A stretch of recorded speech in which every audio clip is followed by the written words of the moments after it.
Jaya Radha Madhava Kunja Bihari Jaya Radha Madhava Kunja Bihari Jaya Radha Madhava Kunja Bihari Jaya Radha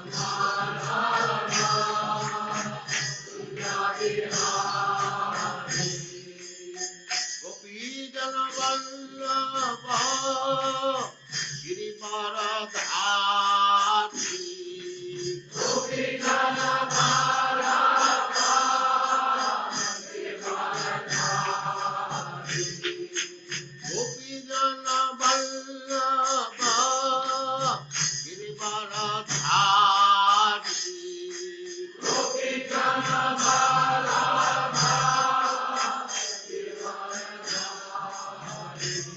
Jaya Radha Madhava Kunja Bihari Jaya Radha Madhava Kunja Bihari Jaya Radha Madhava Kunja Bihari Jaya Radha Madhava Kunja Bihari Gopi Jana Vallabha Girivaradhari Gopi Jana Vallabha Girivaradhari Yashodanandana Braja Jana Ranjana Yashodanandana Braja Jana Yashodanandana Braja Jana Ranjana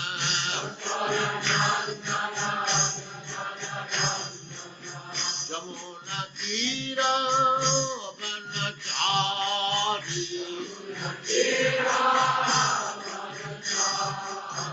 Jamuna Tira Vanachari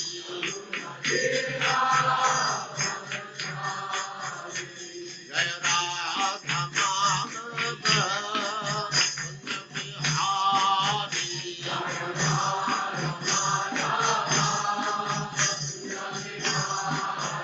Jaya Radha Madhava Kunja Bihari Jaya Radha Madhava Gopi Jana Vallabha Girivaradhari Gopi Jana Vallabha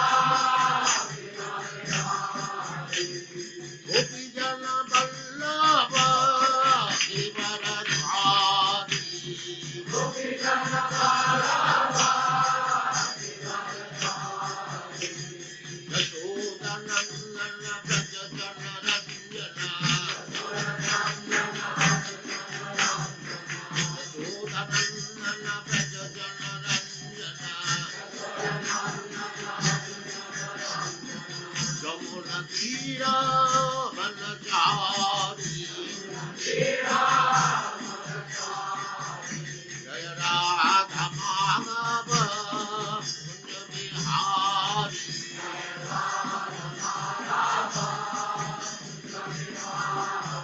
Jaya Radha Madhava Kunja Bihari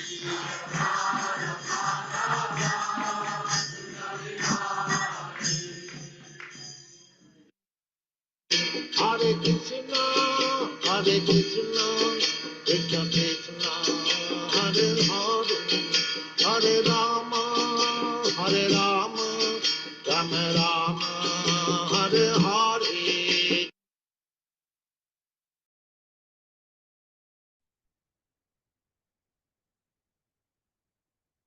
Hare Krishna and welcome to all the devotees online.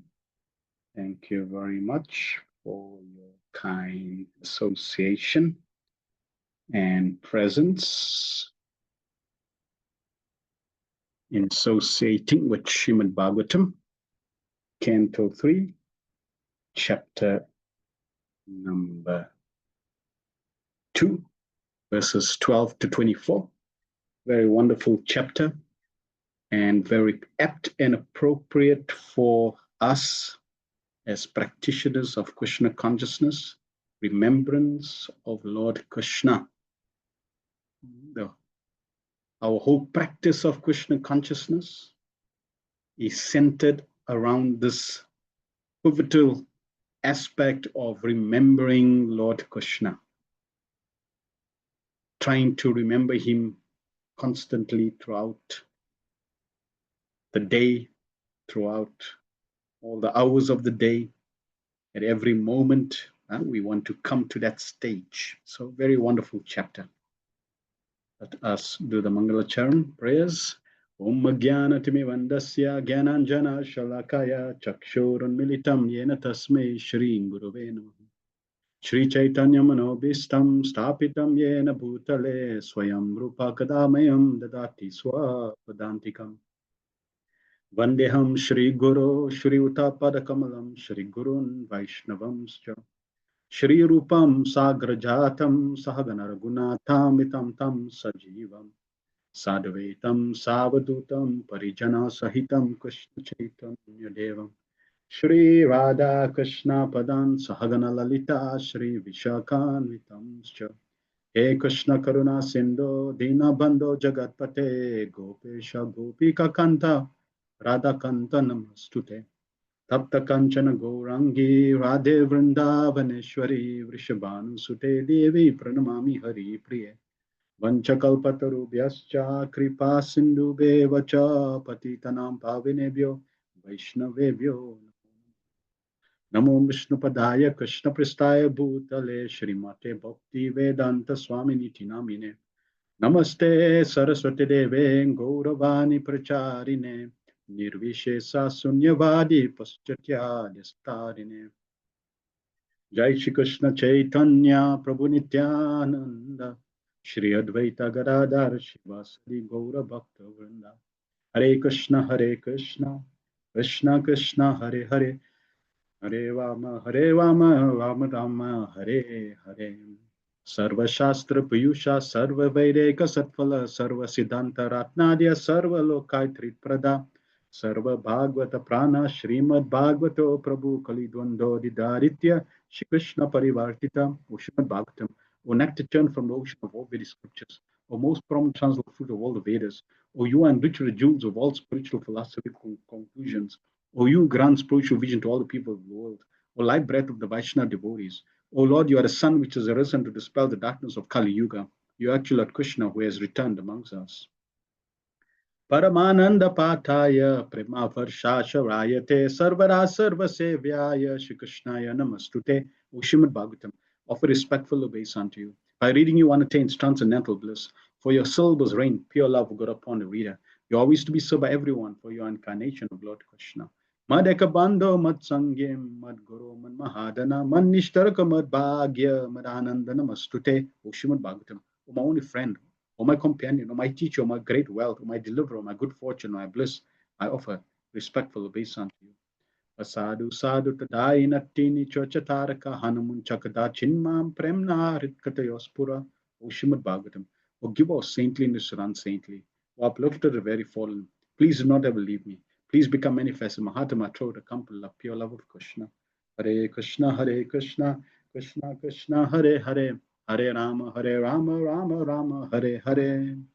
Om Namo Bhagavate Vasudevaya Janmadhyasya Yathonvayadi Taratas Charte Swabhigna Sura Tene Brahma Hidayadi Kavaye Muyanti Yatsuraya Tejo Vari Mridam Yatha Vinimayo Yatra Tisargom Mrsha Damna Swena Sada Nirastakwakam Satyam Param Dhimahi. O my Lord Shri Krishna, O my Lord Shri Krishna, son of Vasudeva, O prevailing person out of Godhead, I offer my respectful obeisance unto you. I meditate upon Lord Shri Krishna because he is the absolute truth and the primal cause of all causes of creation, sustenance, destruction, and manifested universes.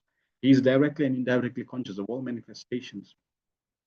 And he is independent because there is no other cause beyond him. It is he only who first imparted the Vedic knowledge unto the heart of Brahmaji, the original living being, By him, even the great sages and demigods are placed in delusion, as one is bewildered by illusory representation of water seen in fire, land seen on water. Only because of him do material universes temporarily manifest. By the reactions of three modes of nature appear factual, although they are unreal. I therefore meditate upon him, Lord Shri Krishna, who is eternally existent in transcendental abode, which is forever free from illusory representation of material world. I meditate upon him, for he is the absolute truth. Prayanalpai Shasabya Kalavismin Yuge Jana Manda Sumanda Deo Manda Bhagyo Padarta, all in one in this iron age of Kali many but short lives, they're quarrelsome, lazy, misguided, unlucky, and above all always disturbed. Narayan Namaskritya Narachevam Narotamam Devim Saraswatim Vyasam Tato Jay Mudirayat. Before reciting the Srimad Bhagavatam, which is the very means of conquest, one should offer respectful obeisance to the personality of God and Narayan. Unto Narayan Narayan, we should assume most human being. Unto Mother Saraswati, the goddess of learning, unto Srila Vyasadeva, the author. Savai pumsa parodharmo yato bhakti radokshaja haitukiya pratiyata yatna suprasidati, the supreme occupation dharma. All humanity is that by which man can attain to loving devotional service to the trans Lord. Such devotional service must be unmotivated and uninterrupted to completely satisfy the self. Vasudeva Bhagavati Bhakti Yoga Prayojita Jana Yatyu Savairagyam Jnanam Chayad Hayutikam. By rendering devotional service under the person of God, Shri Krishna, one immediately acquires causes knowledge and detachment from this world. Vadanti tattva vidastatvam yad gnanam advayam brahmeti paramatmeti bhagavaniti sabhyate. Learn the transcendentalists who know the absolute truth, calls non-dual substance Brahman, Paramatma Bhagavan. Shru Shru Shoshadanasya Vasudeva Kata Ruchi Syan Mahatsavaya Vipra Punyartirtha Nishevanat. Utwise sages, by serving those devotees who are completely freed from all vice, great service done. By such service, one gains affinity for hearing the messages of Vasudeva. Shranutam Swakata Krishna Punya Shravana Kirtana Ryadanta Stoya Badrani Vidunoti Suritsatam. Shri Krishna, the person of Godhead, who is Paramatma, super soul in everyone's heart, and the benefit of the truthful benefit and the benefit of truthful devotee cleanses desire from material enjoyment from the heart of the devotee is developed the urge to hear his messages, which are in themselves virtues when properly heard and chanted. Nasta prashu badreshu nityam bhagavata sevaya bhagavatu tamaslokir bhaktir bhavati nashtiki. By regular attendance and the classes of Bhagavatam, a render of service to the pure devotees, all that is troublesome to the heart is almost completely destroyed. And loving service unto the person of Godhead, who is praised with transcendental songs, established as an irrevocable Etaman Sankhya Yoga Bhyam Swadharmam Parinishtaya Janmalabha Param Pumsamante Narayana Smriti. The highest perfection of human life achieved either by complete knowledge of matter and spirit, by practice of mystic powers, or perfect discharge of occupational duties to remember the personality of God at the end of life. Akama Sara Kama Va Moksha Kama Udariditi Vrena Bhakti Yogena Yajate Purusham Param. A person who has broad intelligence, whether they be full of all material desires, without any material desires, or desiring liberation, must by all means worship the supreme whole, the personality of God. Om Namo Bhagavate Vasudevaya. Om Namo Bhagavate Vasudevaya. Om Namo Bhagavate Vasudevaya. We're continuing Srimad Bhagavatam based on teachings of Divine Grace, A.C. Bhaktivedanta Swami Srila Prabhupada, the founder Acharya of the International Society of Krishna Consciousness. Hare Krishna, and welcome again. Please let us know in the chat any feedback you have from last week's session that caught your attention. We started covering this chapter, and Vidura had asked about the welfare of all the associates of Lord Krishna, including Krishna and Balaram, and Uddhava began to answer.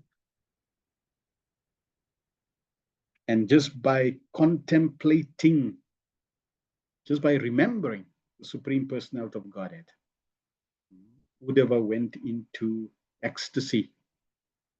And we discussed how the lives of the pure devotees are molded. And Prabhupada would often use this word, we should mold our life in such a way that we're able to think of Krishna. So this aspect of molding is very, very important. How to put Krishna in our lives.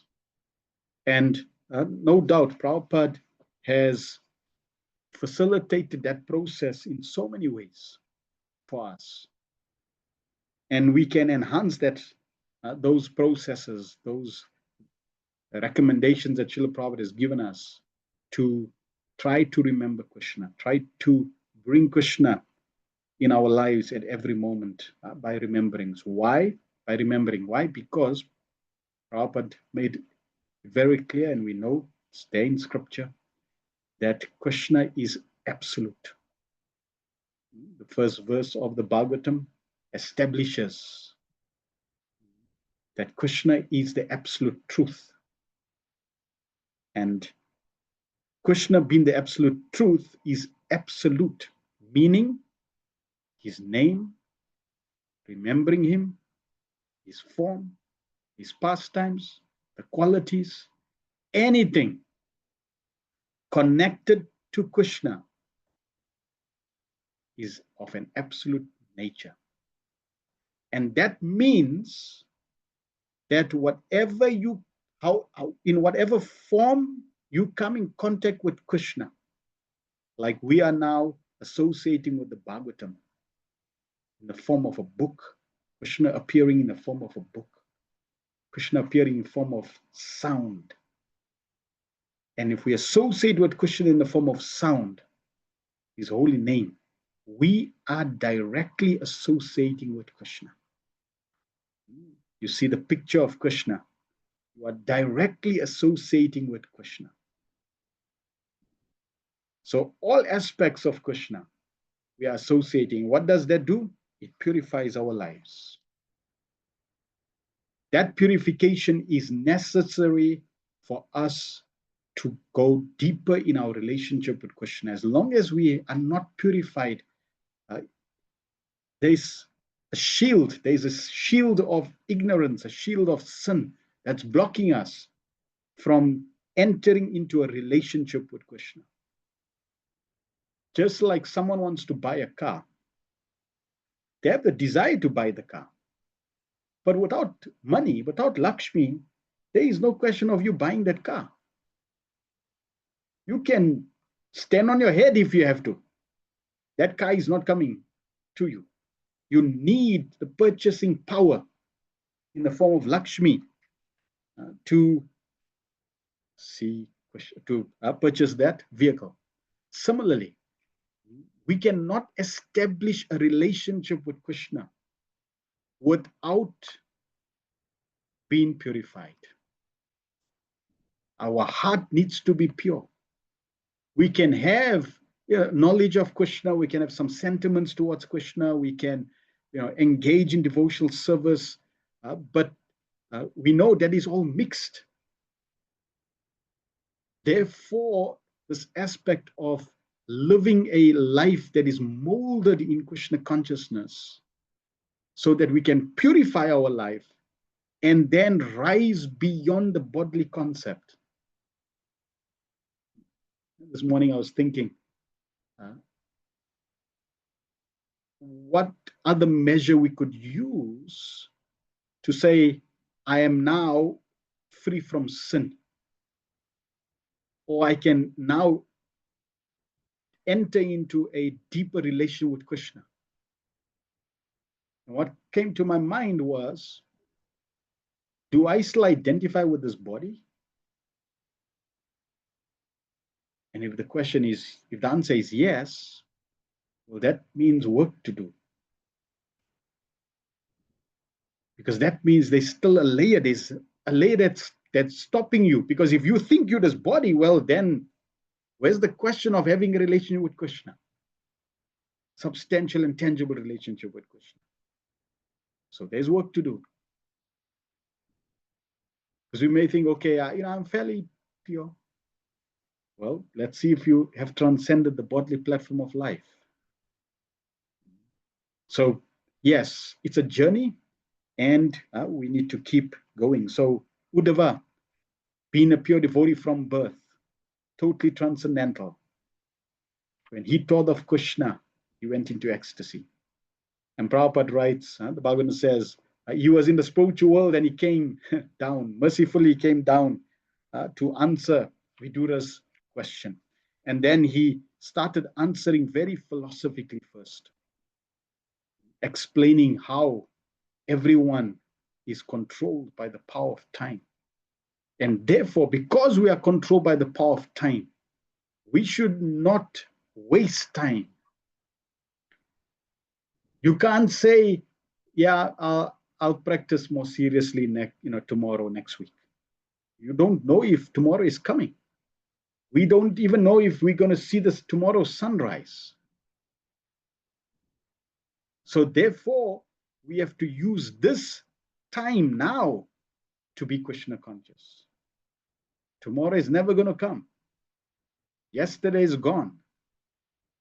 So we have to try to live in the presence. That's the mode of goodness. Then Uddhava also made a very interesting point, and he shared with Vidura how the Yadavas, he started describing the Yadavas, and he says the Yadavas, they were unfortunate. Now, but the Yadavas, they're associates of Krishna. How can they be unfortunate? Impossible. Well, in context, what Uddhava was trying to share is, and Prabhupada expands in the purport, is that they were with Krishna, but they only accepted Krishna as Ishwar, as the super soul. They didn't go deeper than that relationship, like the gopis of Vrindavan. We accept Krishna as God, but Krishna is not God. So that tattva, that understanding, that relationship, that is the highest. And yes, we start with understanding and realizing Krishna is God. We worship the deity as Narayan, as the Supreme Personality of Godhead. So we start with that. Why? Because we are rusty, completely out of it. So we need to get on track again. Who is God? Then purify our life through service, remembrance. And then we can start reviving a deeper relationship with Krishna as a friend, as an intimate associate, intimate lover, as a child, etc. So in this way, Uddhava shared that last week. Shamananda Prabhu says, Hare Krishna Prabhu and Maharaji, very important points in the purpose by Srila Prabhupada on how to raise the children and engage them, etc. Thanks for pointing out Srila Prabhupada revealing ecstasies through his purports and tried not to reveal them, check them so we don't understand and lose focus. Yes, we expanded on those points. Prabhupada explaining how to bring up Krishna conscious children. It's a very important service. When we understand that Krishna consciousness is not an ordinary activity, like there are so many societies,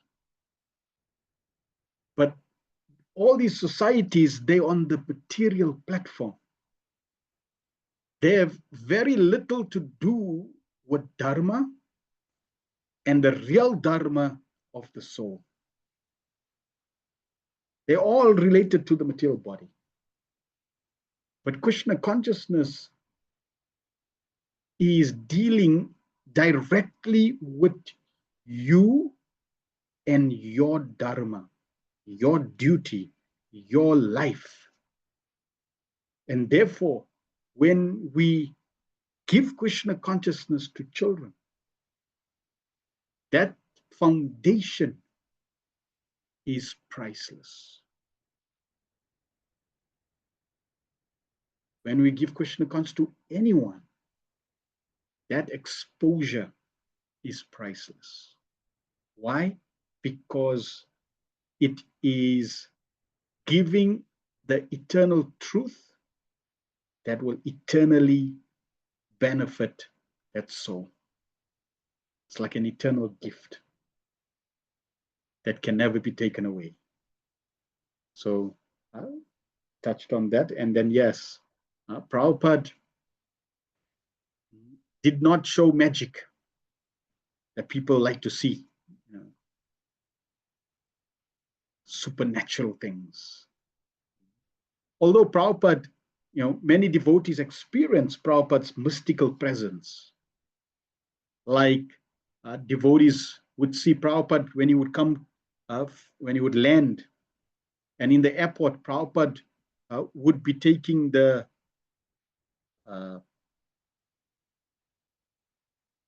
elevator, and they would see when Prabhupada would come off the elevator, he would be floating. He's not touching the ground.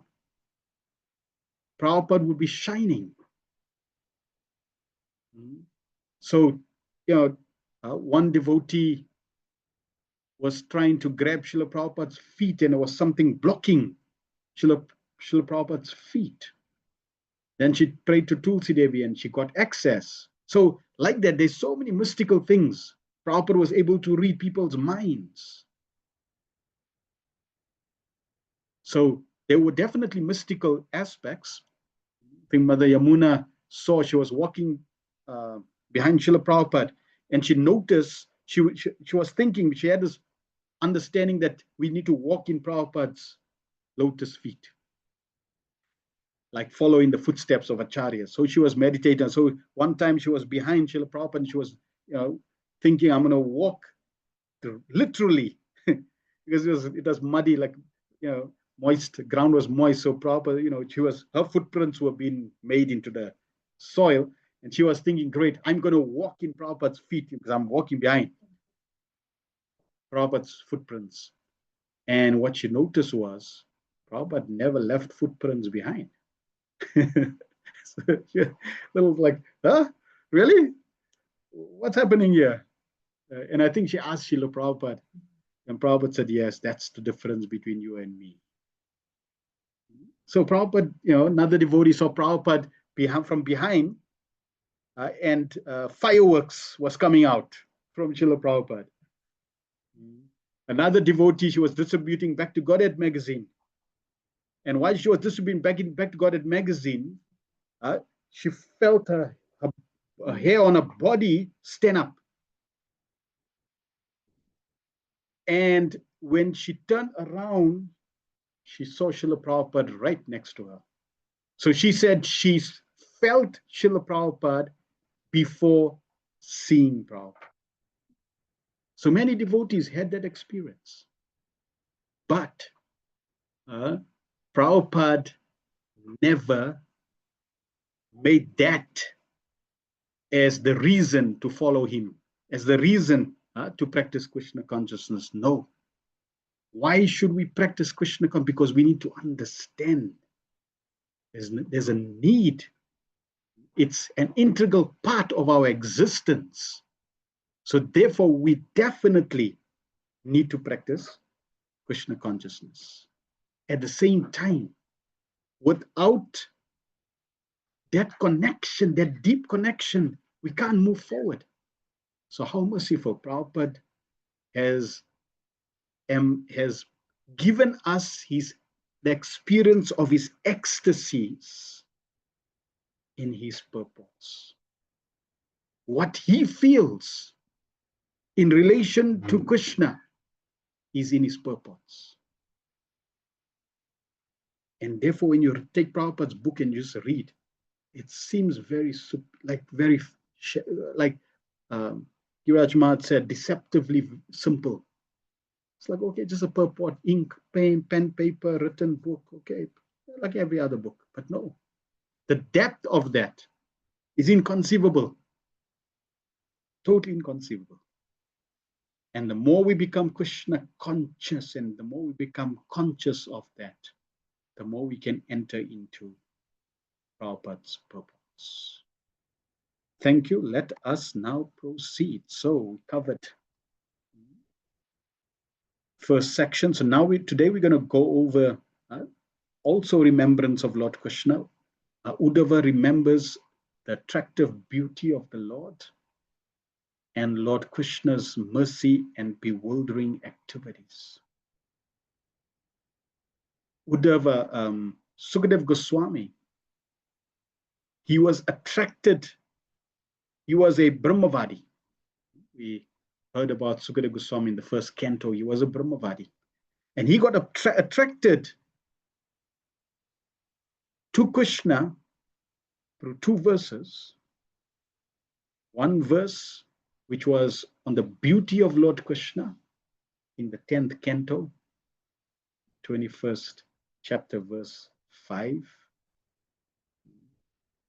The translation of that verse is wearing a peacock feather ornament upon his head, blue karnikara flowers on his ears, a yellow garment as brilliant as gold, and a Vaijanti garland. Lord Krishna exhibited his transcendental form as the greatest of dancers as he entered the forest of Vrindavan, beautifying it with the marks of his footprints. He filled the holes of his flute with the nectar of his lips, and the cowherd boys sang his glories. Sukadev Goswami heard this verse glorifying Krishna's beauty, and then he also heard about Krishna's mercy, which we're going to cover today in this chapter. That verse is here in this chapter. So these two qualities, mercy and beauty, in a personality is very attractive. In the Supreme Personality, it's supremely attractive. And we're going to hear this coming from the lotus lips of Uddhava. Text 12.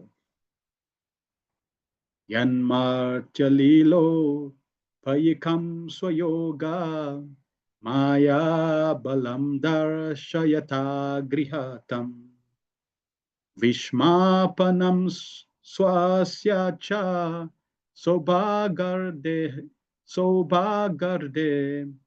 param padam bhushanangam.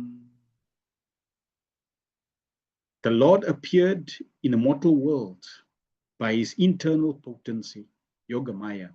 He came in his eternal form, which is just suitable for his pastimes. These pastimes were wonderful for everyone, even for those proud of their own opulence, including the Lord himself in his form as the Lord of Vaikuntha. Thus he, Shri Krishna's transcendental body, is the ornament of all ornaments. Bhushana, Bhusha Sangam. Krishna's body is the ornament of all ornaments. When you're dressing the deities, you're putting jewelry on the deity, or when they're dressing Krishna, they're putting ornaments on Krishna. With transcendental vision, Krishna enhances the ornaments, because Krishna's body is the ornament of all ornaments. And Krishna's body is so beautiful, so wonderful, that even the Lord of Vaikuntha becomes attracted. Even Lord Narayan wants to see Krishna. And that Krishna, Srila Prabhupada said, I have him in my heart. Come take him.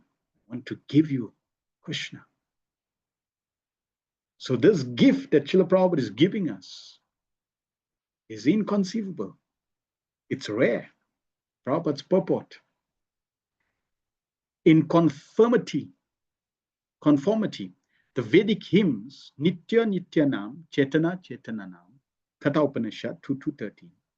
The personality of Godhead is more excellent than all other living beings within all the universes in the material world. Not just one universe, every universe. He is the chief of all living entities. No one can surpass him or be equal to him. What to talk about surpassing? You can't even be equal to Krishna. In what? In wealth, in strength, in fame, in beauty, in knowledge, or renunciation. Imagine you go tell your colleagues that I have a friend. And this friend, no one can match him. Not only no one in all the universes can match him in wealth, in strength, in fame, in beauty, in knowledge, and renunciation. What do you think that friend is going to say? How would he respond if you just had to tell that friend this? Nothing else. Don't go even further. Stop there. You just tell him, I got a friend. It's like, this is this friend. How do you think that friend is going to respond? And if you have a friend like this, if you know someone like this, I mean, he's got all the wealth in not just South Africa, not just on the planet, not just in how many planets, compared to how many planets, not just compared to the universe, in every universe, because there are universes that are far, far more larger. Bhavana says, my friend is going to say, get out. Yeah. So some will say, listen, I think something's wrong with you. Just get out of here. But somebody who has devotional sukriti, some devotional credits, that friend, Bhavana, your friend, unfortunately, has got no piety there. Right? So he's going to say, get out. Another friend who's got some sukriti, he's going to say, who's that?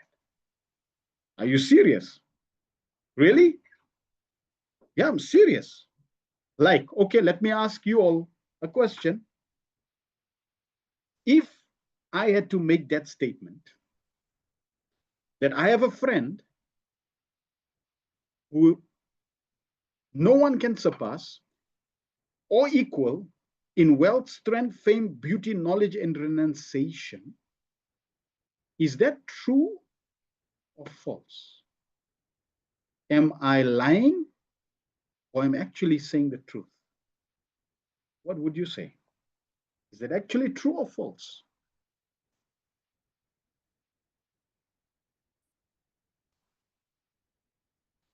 Amavati and Ali can say absolutely true.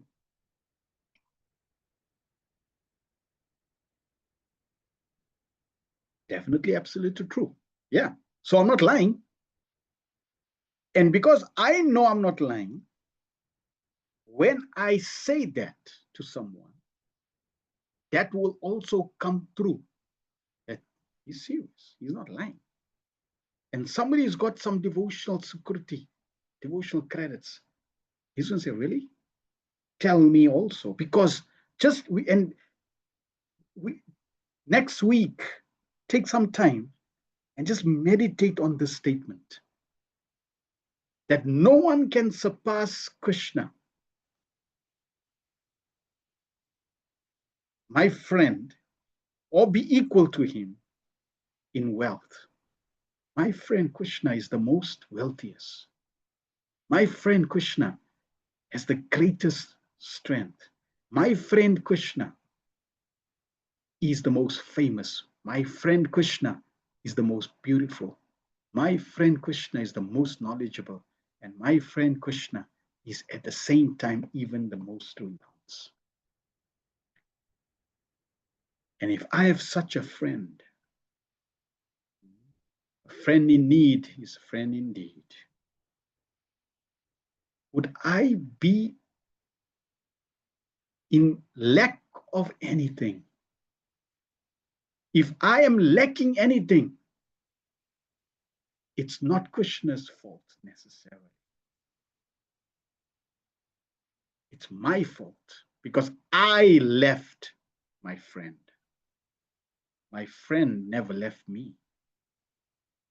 In fact, the same friend, knowing that we have a relationship, an eternal relationship, and I decide to leave that relationship, that same friend decided that I will go with him. But because he doesn't want me, as Krishna, he wants to leave me, I'll go with him hidden, just so that I'm with him. And one day I will try to make arrangements and try to guide him so that one day he will turn towards me again. So Krishna as a super soul is traveling with us to keep that connection alive. Prabhupada continues. When Lord Krishna was within this universe, he seemed to be a human being because he appeared in a manner just suitable for his pastimes in this mortal world. He did not appear in human society in his Vaikuntha feature with 4 hands, because that would have not been suitable for his pastimes. But in spite of his appearing as a human being, no one was or is equal to him in any respect in any of the 6 different opulences. Everyone is more or less proud of his opulence in this world. But when Lord Krishna was in human society, he excelled all his contemporaries within the universe. When the Lord's pastimes are visible to the human eye, they are called prakata. And when they are not visible, they are called aprakat. In fact, the Lord's pastimes never stop, just as the sun never leaves the sky. So this is also wonderful, that right now my friend is performing at this very moment. He is performing every single aspect of his pastime. Inconceivable. And if I qualify myself, if I turn my attention back to him completely, I can have the opportunity to enter back into his pastimes. The sun is always in its right orbit in the sky, but it is sometimes visible and sometimes invisible to our limited vision. Similarly, the pastimes of the Lord are always current in one universe or another. And when Lord Krishna disappeared from the transcendental abode of Dwarka, it was simply a disappearance from the eye of the people there. It should not be misunderstood that his transcendental body, which is just suitable for the pastimes in the mortal world, is in any way inferior to his different expansions in the Vaikuntha lokas.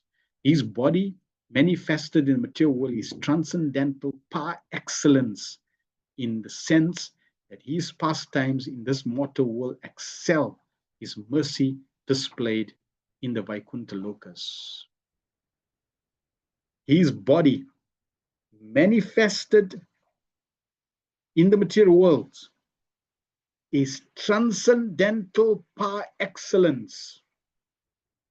Not just transcendental, not just divine, not just spiritual, transcendental par excellence, beyond transcendental and par excellence, in the sense that his pastimes in the mortal world excel his mercy displayed in the Vaikuntha lokas.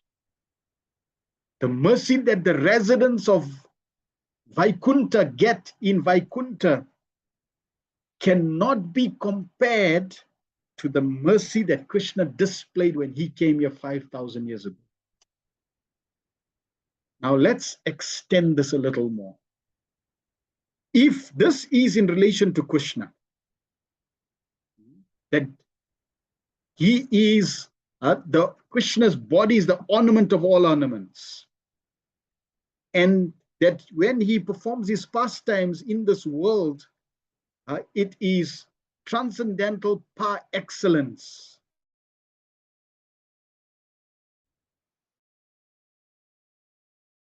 Vaikuntha, then my question, dear devotees, is what do you think about the mercy of Lord Chaitanya and Lord Nityananda? If this is in relation to Krishna,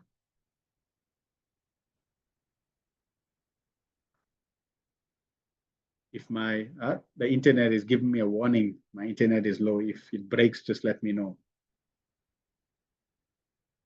So this is our good fortune, that we have the mercy of Lord Chaitanya in our lives.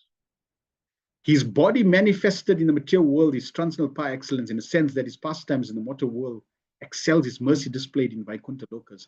In the Vaikuntha Lokas, the Lord is merciful towards the liberated or Nitya Mukta living entities, but in his pastime in the mortal world, he is merciful even to the fallen souls who are Nitya Bada or conditioned forever.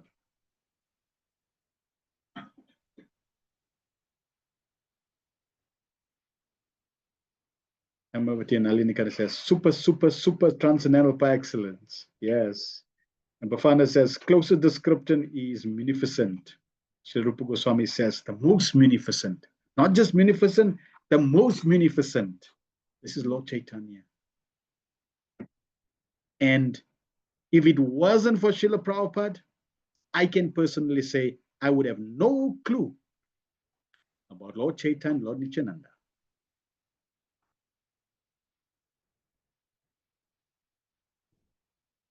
Jagannath Priya Prabhu was sharing how when he first came to the Hillbrow temple, and he came to the altar and he saw Radha and Krishna, and he was thinking, Radharani looks a little different.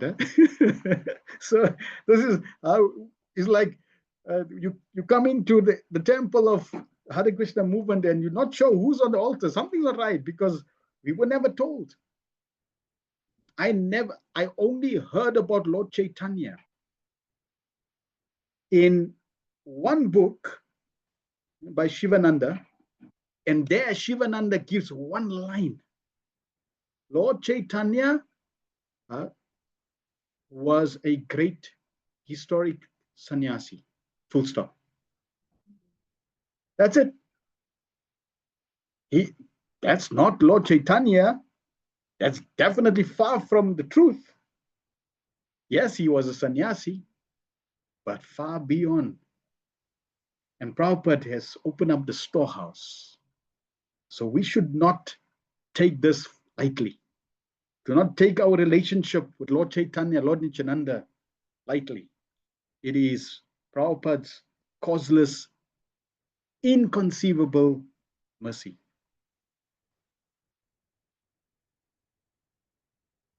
The 6 excellent opulences which he displayed in the mortal world by the agency of his internal potency, Yoga Maya, are rare even in Vaikuntha Lokas. Amazing. Krishna's opulences that he displays as Krishna in Boma Vrindavan does not even exist in Vaikuntha. It's rare, even in Vaikuntha. All his pastimes were manifested not by the material energy, but by his spiritual energy. That energy, that personification in the form of Srimati Radharani. So, this is very, very wonderful. The excellence of his Rasa Leela at Vrindavan and his household life with 16,000 wives is wonderful, even for Narayan in Vaikuntha.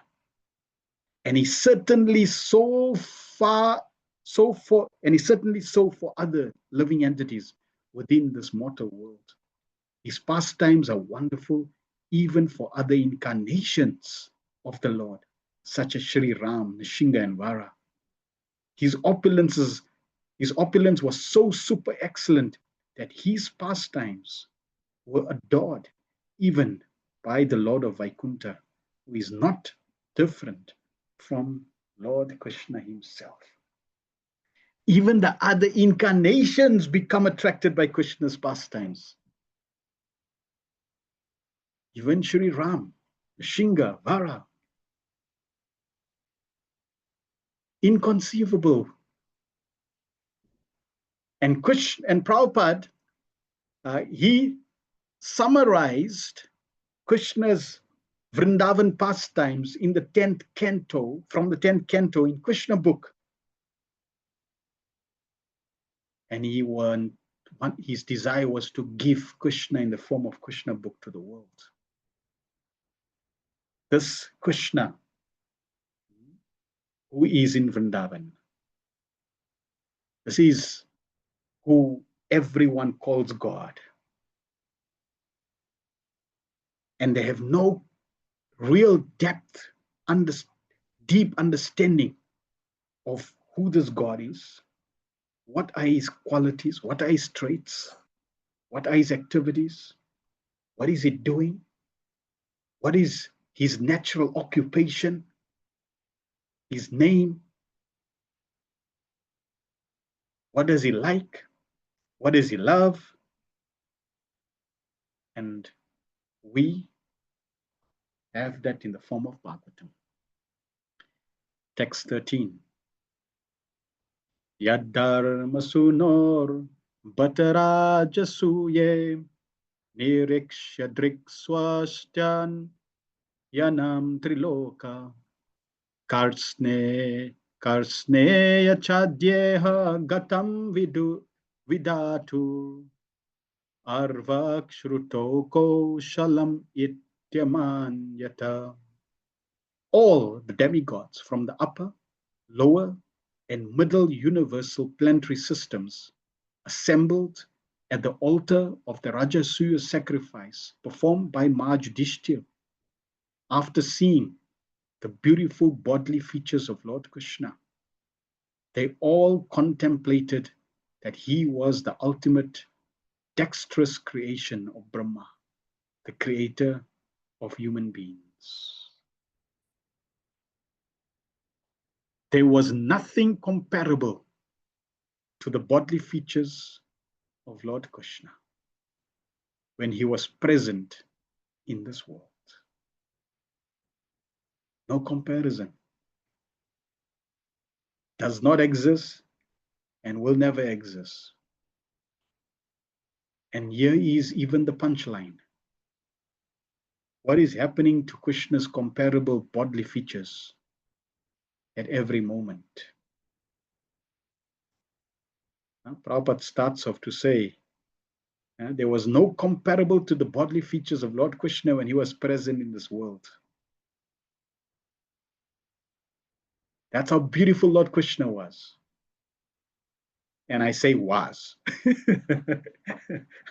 I'm emphasizing. This is how beautiful Krishna was. Why? Because what happens to Krishna's beauty at every moment? It's increasing. So if this is what his beauty was, and it's been increasing at every moment, just try to conceive. Therefore, Krishna is inconceivable, because you cannot. If you had to think seriously, really connect and think, you'll faint. Because Krishna's beauty cannot be compared. It's just inconceivable. And imagine when Krishna presents himself in front of our vision for us to behold. Therefore, Srila Vishwan Chakravarti Thakur, he describes how, when we've gone through the process of stages of bhakti, from Shraddha to Bhava, and when Krishna appears in front of us, we faint. His beauty is so surcharged, so inconceivable. We can't maintain it. We can't hold it.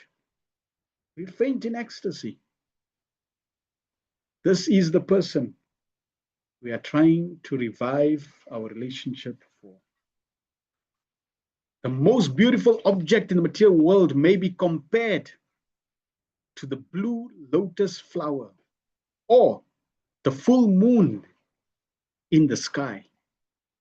But even the lotus flower and the moon were defeated by the beauty of the bodily features of Lord Krishna.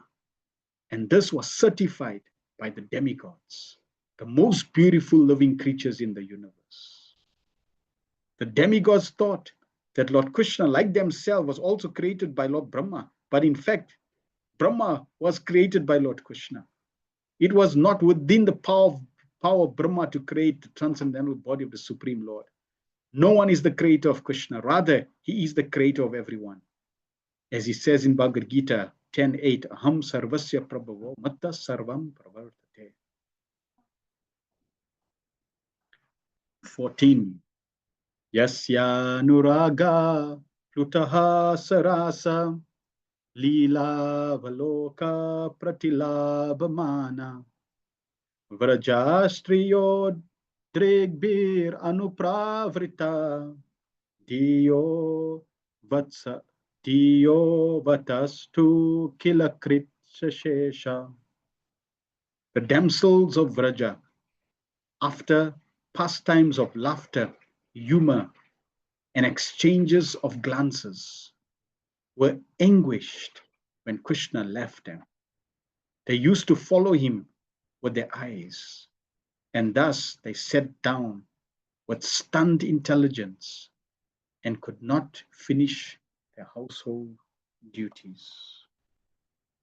Purport. In his boyhood at Vrindavan, Lord Krishna was notorious as a teasing friend in transcendental love to all the girls his age. His love for them was so intense that there is no comparison to that ecstasy. And the damsels of Vraja were so much attached to him that their affection excelled that of the great demigods like Brahma and Shiva.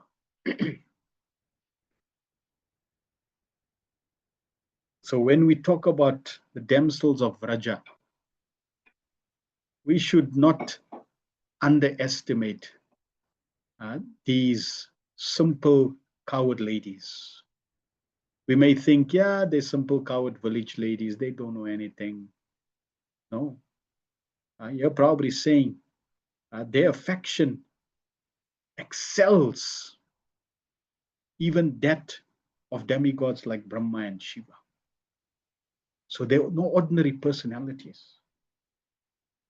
Lord Krishna finally admitted his defeat before the transcendental affection of the gopis and declared that he was unable to repay them for their unalloyed affection. We just read about Krishna's opulences, that no one in creation can excel Krishna's opulences. And in Bhagavad Gita, Krishna makes it very clear that those who serve me, those who surrender to me, I reward them accordingly. And Krishna, he admitted that he was defeated by the transcendental affection of the gopis. And their love was super excellent that even he failed to reciprocate with their affection. This is the quality, this is the level of their devotion, which Krishna wanted to taste. That what is this devotion? Which is like the climax of that love is in Srimati Radhavani. So Krishna himself became eager to taste this highest form of love and affection because he's receiving.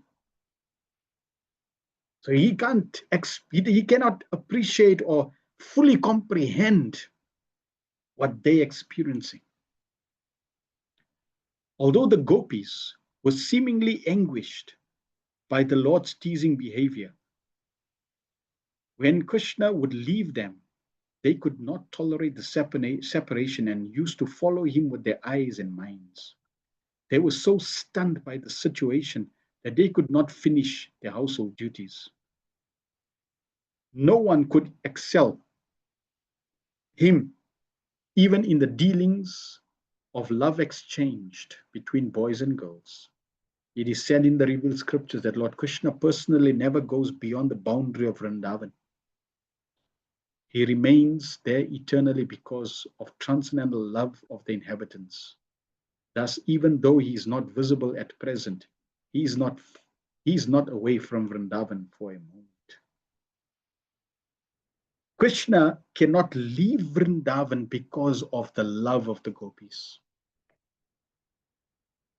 They have such deep, incomparable devotion and affection for Krishna that devotion and affection binds Krishna to Vrindavan and he cannot take a step out. But in order to fulfill the mission that he appeared in this world, he has to leave. But he cannot leave. So he stays. And Vasudev Krishna goes to do a killing with the demons. So Krishna's bound by the love of the residents of Vrindavan. Text 15. Swashantarupe Shvitare Swarupe Adyardhyamane Swanukam Pitatma Paraparesho Mahadam Sayukto Yajo Pijato Bhagavan Yutagni. The personality of Godhead, the all-compassionate controller of both the spiritual and material creations, is unborn.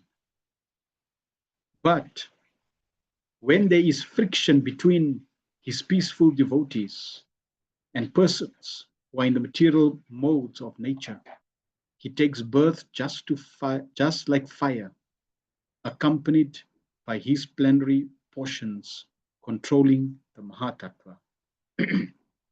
Purport. The devotees of the Lord are by nature peaceful because they have no material hankering. I'm going to repeat again. The devotees of the Lord are by nature peaceful because they have no material hankering. If we are not peaceful, it simply means I have material hankering. And as long as I have material hankering, the result is you need a material body to fulfill the material hankering. Therefore, pure devotion is anya bilasita sunya. It's transcending all material hankerings. We want to understand the danger of material hankerings. I think it was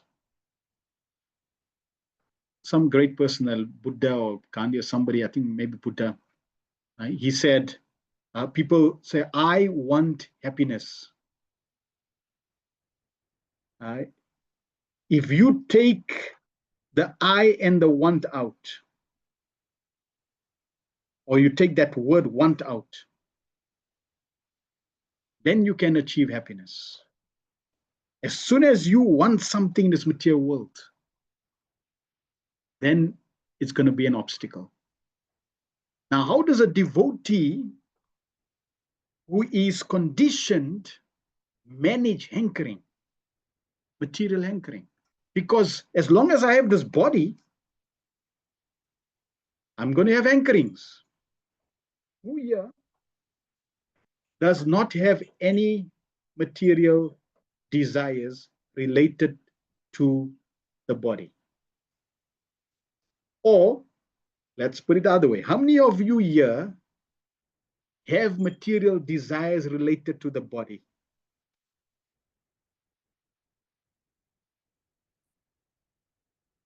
Like I'm hungry. I need to go and some dirt touch my body. I need to clean my body. I may have some subtle material desires.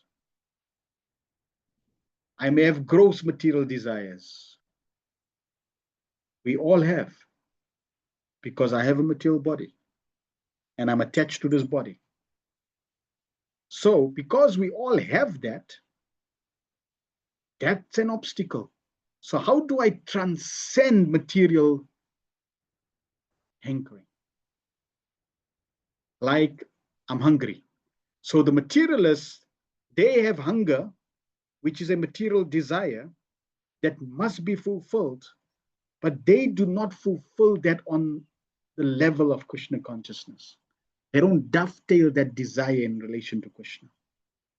Prabhupada has taught us that we can dovetail all our material desires in relation to Krishna.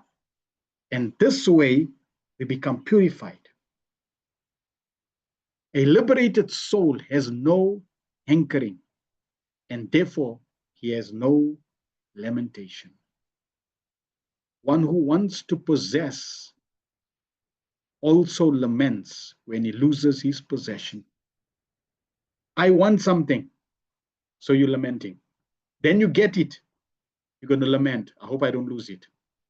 So this cycle of want, oh, I want something, is going to cause you unhappiness. You're not going to be peaceful because the wants never stop. I want this, I want this, I want this, I want this.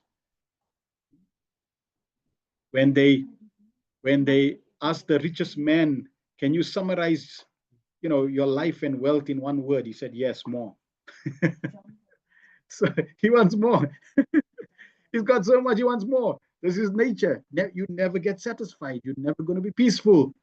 And then when you get a lot, now who's going to steal my wealth? Who's going to, try to encroach upon my property, etc.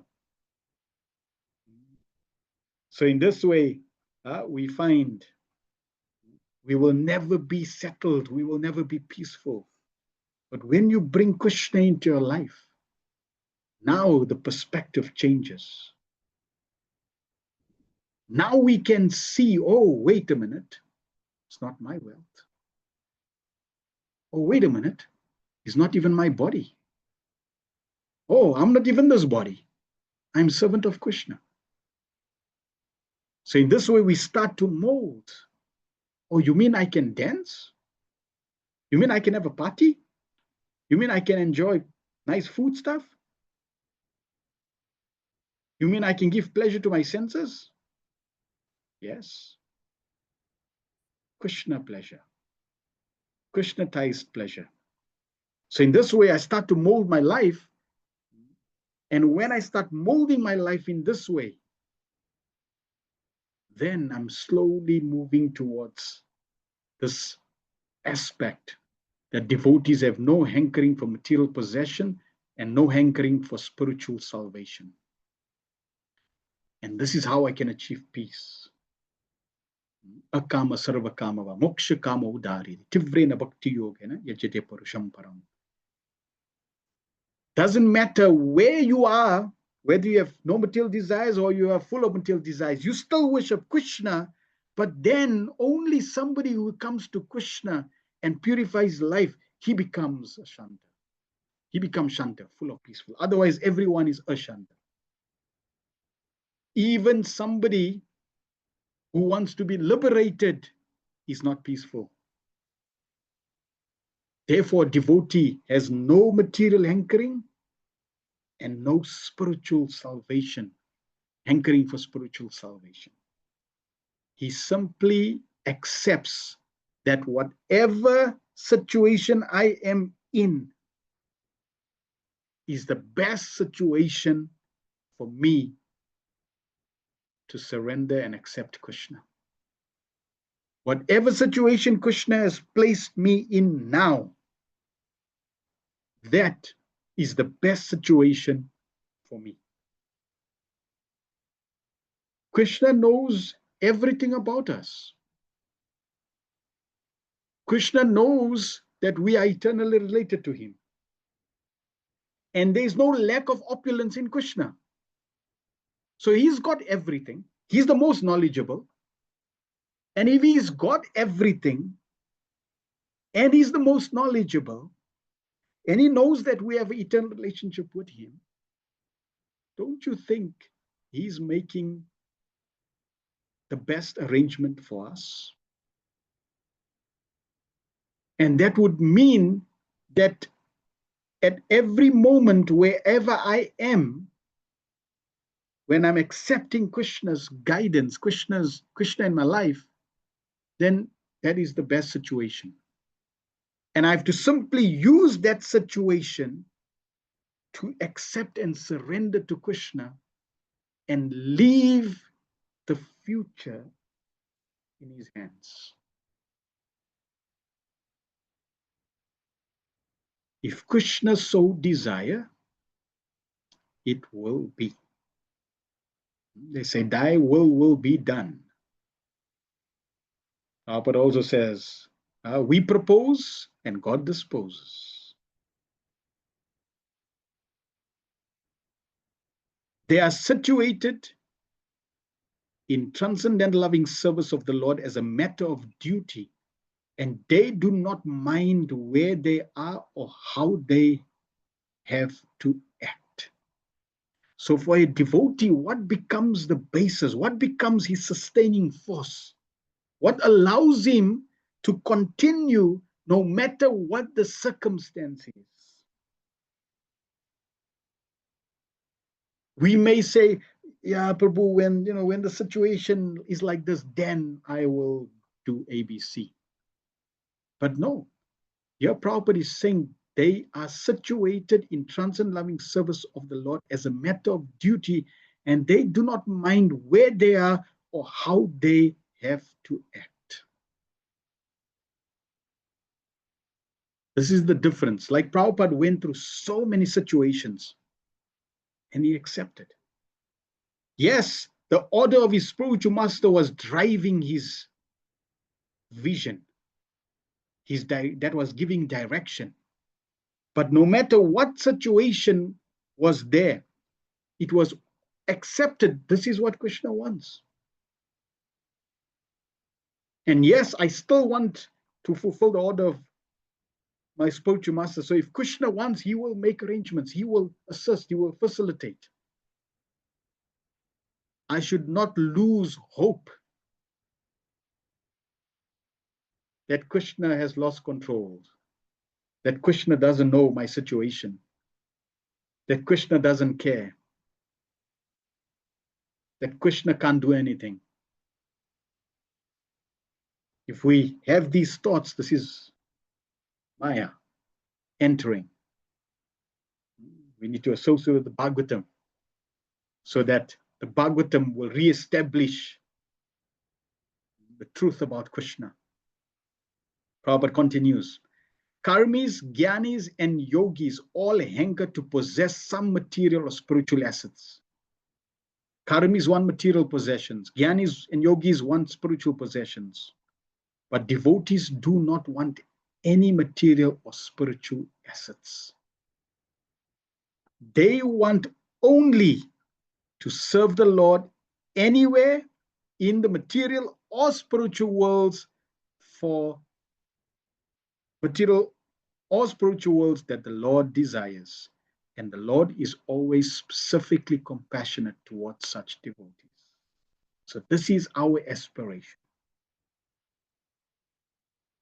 Like sometimes we say, may you never take birth again, may you never take birth again, birthday song. But you're probably saying, they want only to serve the Lord anywhere in the material or spiritual world.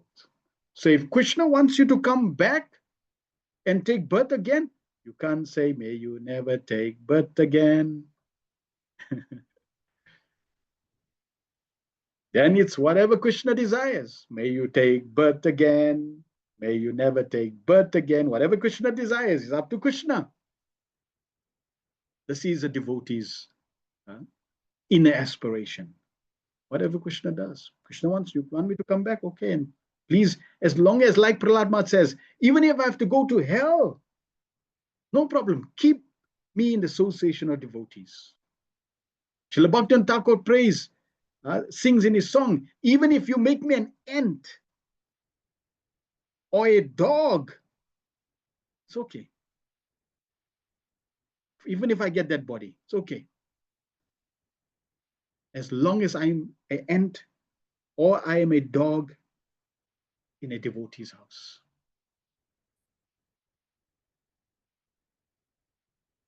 If I'm an ant, then I can walk in the temple room, and while the devotee is dancing kirtan, they can tramp on me and I can get the dust and benefit this way. So Krishna, as long as I'm in association devotees. So we want to, yes, philosophically, intellectually understand that this is what I need. And then it should not stay there as intellectual knowledge, because the internet is full with knowledge. But I need to take that knowledge and contemplate that knowledge, digest this knowledge, and try to apply that in my life. How can I mold my life that my only asset, my only reason for surviving, my only desire, my only motivation, my only fuel is to serve the Lord? Where? Anywhere. Material world, spiritual world, wherever the Lord desires. I'm a servant. He's the master. The master dictates where the servant goes and what the servant does. And what about the assets required to do the service? Well, I'm the servant. He's going to have to provide it. Just like if I have a maidservant and I have some service in Cape Town for my maidservant to go and sort some service, some work there. So I'm going to tell the maidservant or even my friend or colleague or business partner, you know what, I think you should fly to Cape Town and do this. You're the only one that can sort this out. Or we require your service there. No problem. You pay my flight, I go. That's the job of the master. So we simply have to pray to Krishna, make me your servant. And wherever you want me to serve, however you want me to serve, then I accept your arrangements. And we see this so beautifully in Prabhupada's life. Prabhupada, yes, if we have all facility, it's wonderful.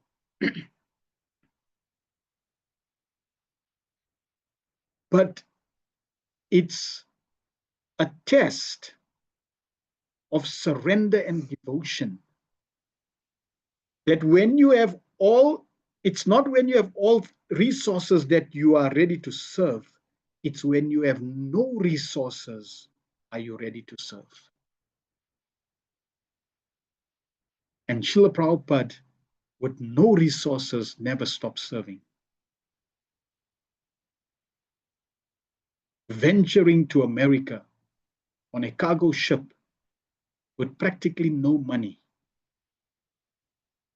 just a desire to fulfill the order of his spiritual master. This is dedication to service. And struggling. And was Prabhupada thinking, I don't know if this is going to work? Yes. Every day for at least 1 year, he would go and travel back to the docks and see when is the next ship going back, because things are not working out here. No place to stay, no followers. I'm going to preach. And every time Prabhupada would look, he would think, should I go back? No, I can't go back. I have to continue. I have to continue to struggle. This is what I need to do. So in this way, Prabhupada was a perfect example of this. We should try to gain inspiration from Prabhupada's life, that my only duty is to serve. The karmis, jnanis, and yogis have their particular mentalities in the mode of nature, and therefore they are called itaras or non-devotees. These itaras, including even the yogis, sometimes harass the devotees of the Lord. Durvasa Muni, a great yogi, harassed Maj Ambrish because the latter was a great devotee of the Lord. And the great karmi and jnani, Hiranyakashipu, even harassed his own Vaishnav son, Prahlad Maharaj. So this is the distinction. The karmi, he's interested in material opulence. The jnanis and yogis, they are practicing some form of transcendence, some form of spiritual practice, but still materially motivated. Still, they have some material sentiments in the sense that they want something, even though it may be spiritual assets, but they want something. It is only the devotee who's a Krishna devotee who's really a true devotee, because he's not interested in anything but the pleasure of Krishna. There are many instances of such harassment of the peaceful devotees of the Lord by the itaras, which, when such friction takes place, the Lord, out of his great compassion towards his pure devotees, appear in person, accompanied by his plenary portions, controlling the Mahatattva. The Lord is everywhere, in both the material and spiritual domains, and he appears for the sake of his devotees when there is friction between the devotees and the non-devotees. As electricity is generated by friction of matter anywhere and everywhere, the Lord, being all-pervading, appears because of the friction of the devotees and non-devotees. When Lord Krishna appears on a mission, all his plenary portions accompany him. Krishna means every incarnation. Here Prabhupada is saying, when Krishna appears, all his plenary portions accompany him. When Krishna's name appears, all incarnations are there. When Krishna's name appears, all forms of mantras, all forms of prayers is included, because it is Krishna. When he appeared as the son of Vasudeva, there were differences of opinion about his incarnation. Some said he is the Supreme Personality of Godhead. Some said he is incarnation of Narayan. And others said he is incarnation of Shodak Sai Vishnu. But actually, he is the original Supreme Personality of Godhead. Krishna's too, Bhagavan Swayam. Srimad Bhagavatam 1.3.28. And Narayan, the Purushas, and all the incarnations accompanying him to play different parts in his pastimes. Mahad Amsa Yukta indicates that he is accompanied by the Purushas who create the Mahatattva. It is confirmed in the Vedic hymns, Mahantam Vibhun Atmanam. Lord Krishna appeared, just like electricity, when there was friction between Kamsa and Vasudeva and Ugrasen. Vasudeva and Ugrasen were the Lord's devotees, and Kamsa, A representative of the karmis and gyanis, was a non-devotee. Krishna, as he is compared to the sun. He first appeared from the ocean of the womb of Devaki, and gradually he satisfied the inhabitants of the places surrounding Mathura, just as the sun enlivens the lotus flower in the morning. After gradually rising to the meridian of Dwarka, the Lord set like the sun, placing everything in darkness, as described by Uddhava.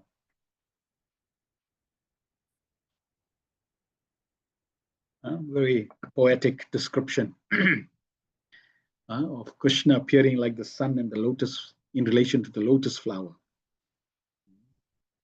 fulfilling everyone's desire, and then finally descending like the sun. Text 16. Mam ke yatyed ajasya janma vidambhanam yad vasudeva gehem vraje cha vaso ribayad iva swayam purad vyavat siddhyananta virya.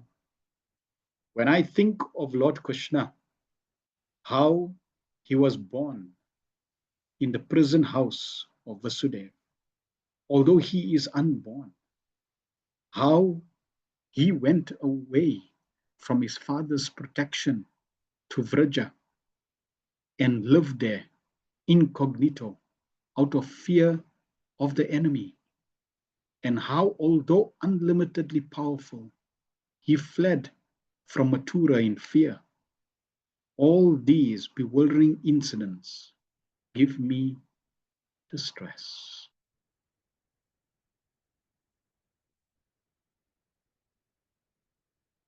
This verse now is revealing Uddhava's love.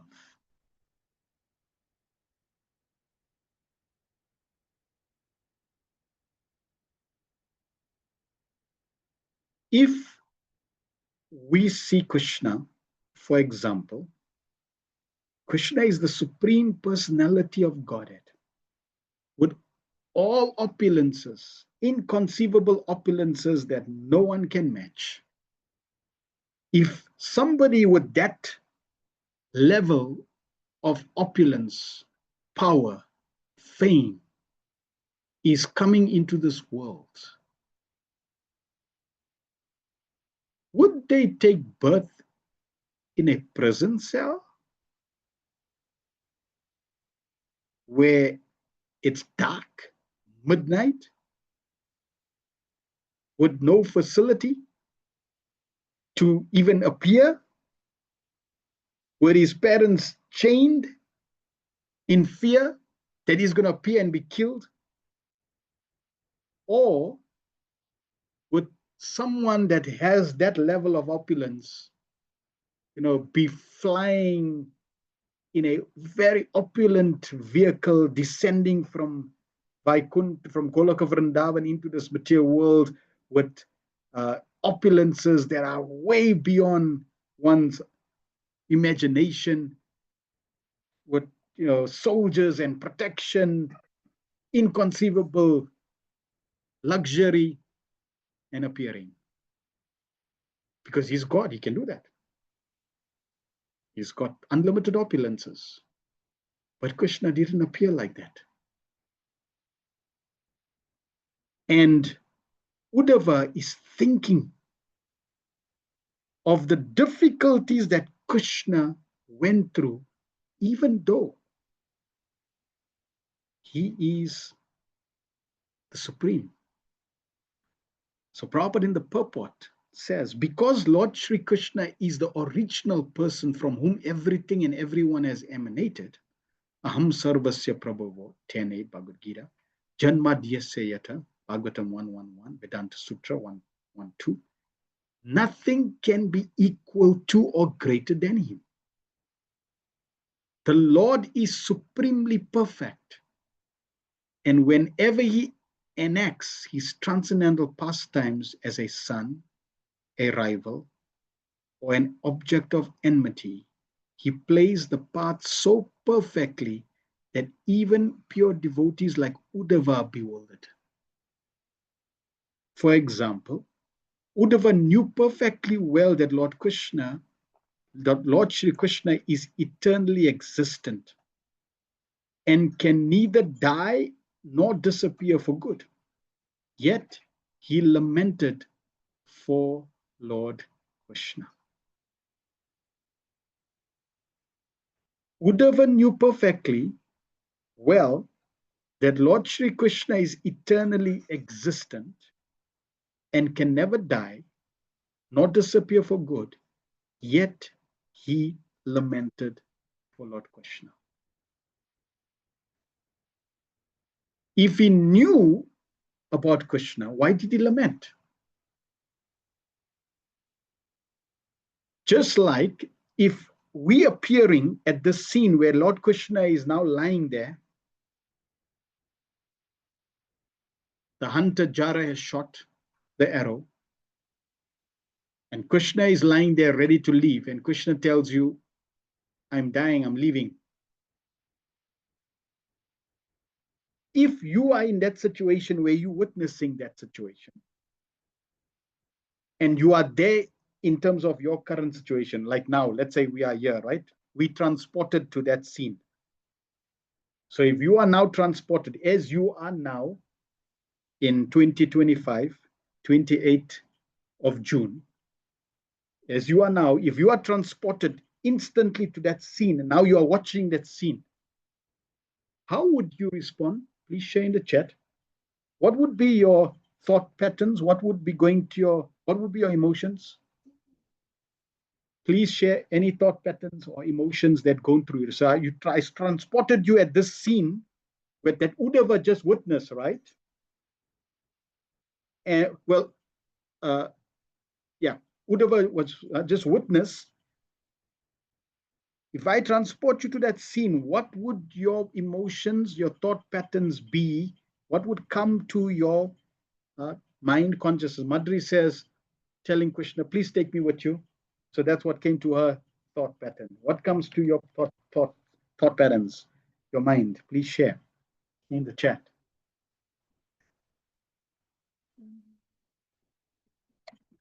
She says, don't leave me. Another one.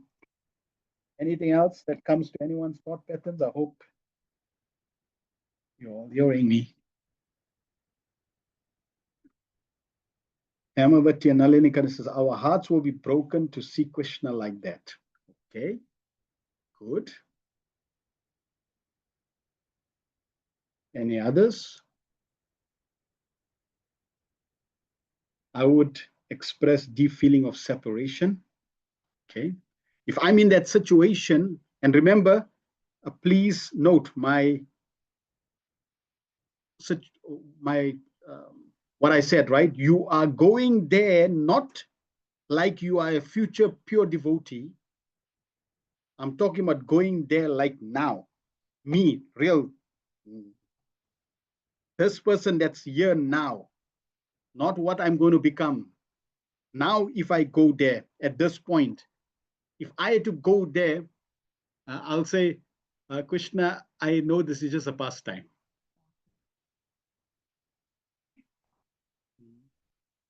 Yamavati says he also wants to be with him. All right. So Shamananda Prabhu says, emotion is there at that time, even though philosophically and science of everyone being eternal. So we will be lamenting and in anxiety. You will only be lamenting and in anxiety if you are Krishna conscious beyond accepting or understanding of Krishna as God. You will only be lamenting if your love and devotion is beyond the conception that Krishna is God. Because if you know that Krishna is the Supreme Personality of Godhead, you won't lament. Oh yeah, this is Krishna's pastime. I know he ascended. I read that in the Bhagavatam, in 10th Canto, Krishna is ascending. I read that. So you'll be there thinking, saying, Krishna, Prabhupada wrote about this I read this in the Bhagavatam. You're just going to ascend because you accept Krishna as the Supreme Personality of Godhead. Or you may tell Krishna, Krishna, you're going, please take me with you because you accept Krishna as God. Uddhava is revealing here, he's lamenting. Why is lamenting? Because the Bhagavatam is trying to present a higher level of devotion, that devotion where you do not accept Krishna as the Supreme Personality of God. And that love where you do not accept Krishna as the Supreme Personality of God, it exists where? In its purest form in Vrindavan. And that is why we start off with accepting Krishna as God, but that is not our destination. Our destination is Vraja Bhakti. Krishna is not God. Krishna is my son. Krishna is my friend. Krishna is my lover. Krishna is my master. So in this way, when that relationship is there, then these emotions will manifest. It is for enjoyment's sake. When a father plays with a little son, and the father lies down on the floor as if defeated by the son, it is just to give the little son pleasure and nothing more. Because the Lord is all powerful, it is possible for him to adjust opposites as birth and no birth, power and defeat, fear and fearlessness. See? So because I know Krishna is the supreme, he can play these roles, no problem. Therefore, whether he comes and doesn't come, whether he runs or he doesn't run, whether he takes birth or doesn't take birth, whether he's defeated or not, it's all part of his lila. I see that lila, I learn from that lila, appreciate the lila, I glorify the lila.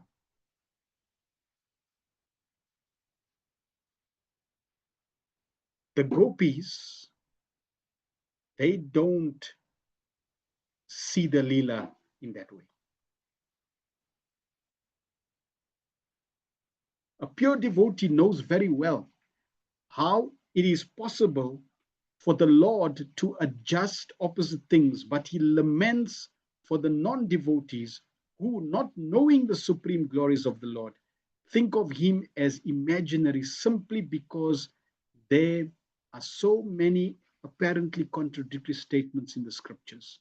Factually, there is nothing contradictory. Everything is possible when we understand the Lord as the Lord and not as one of us with all our imperfections.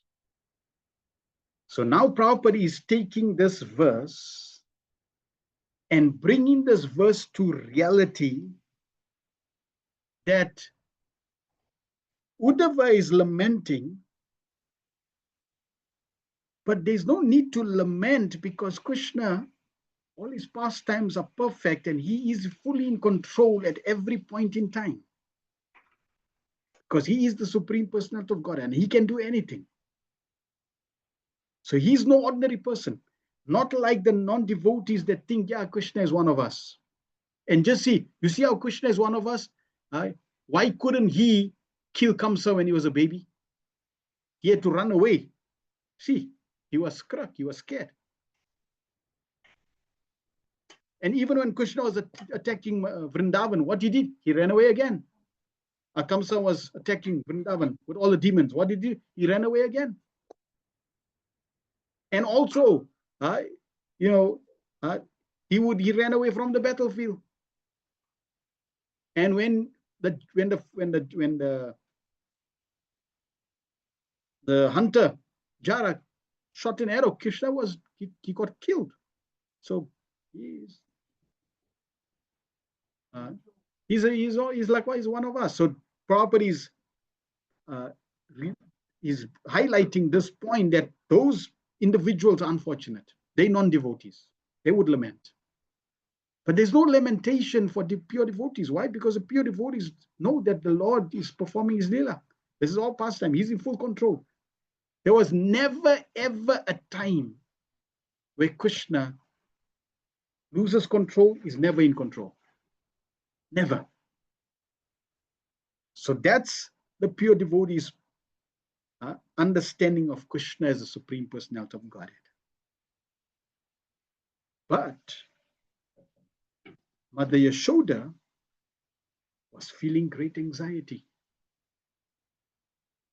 The residents of Vrindavan feeling great anxiety.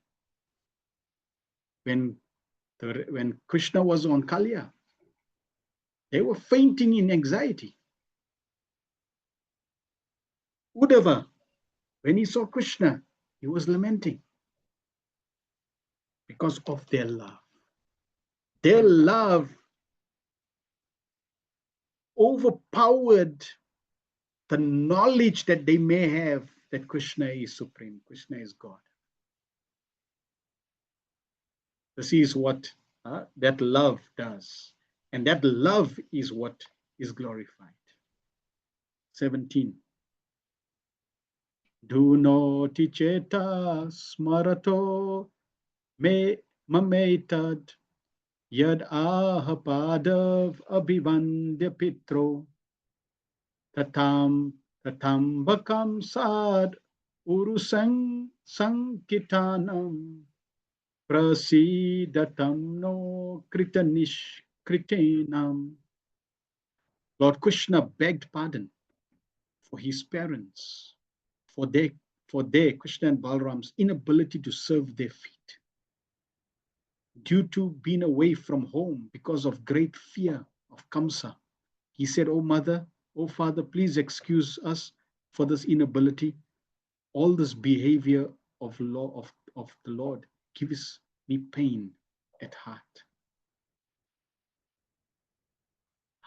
How can Krishna do this?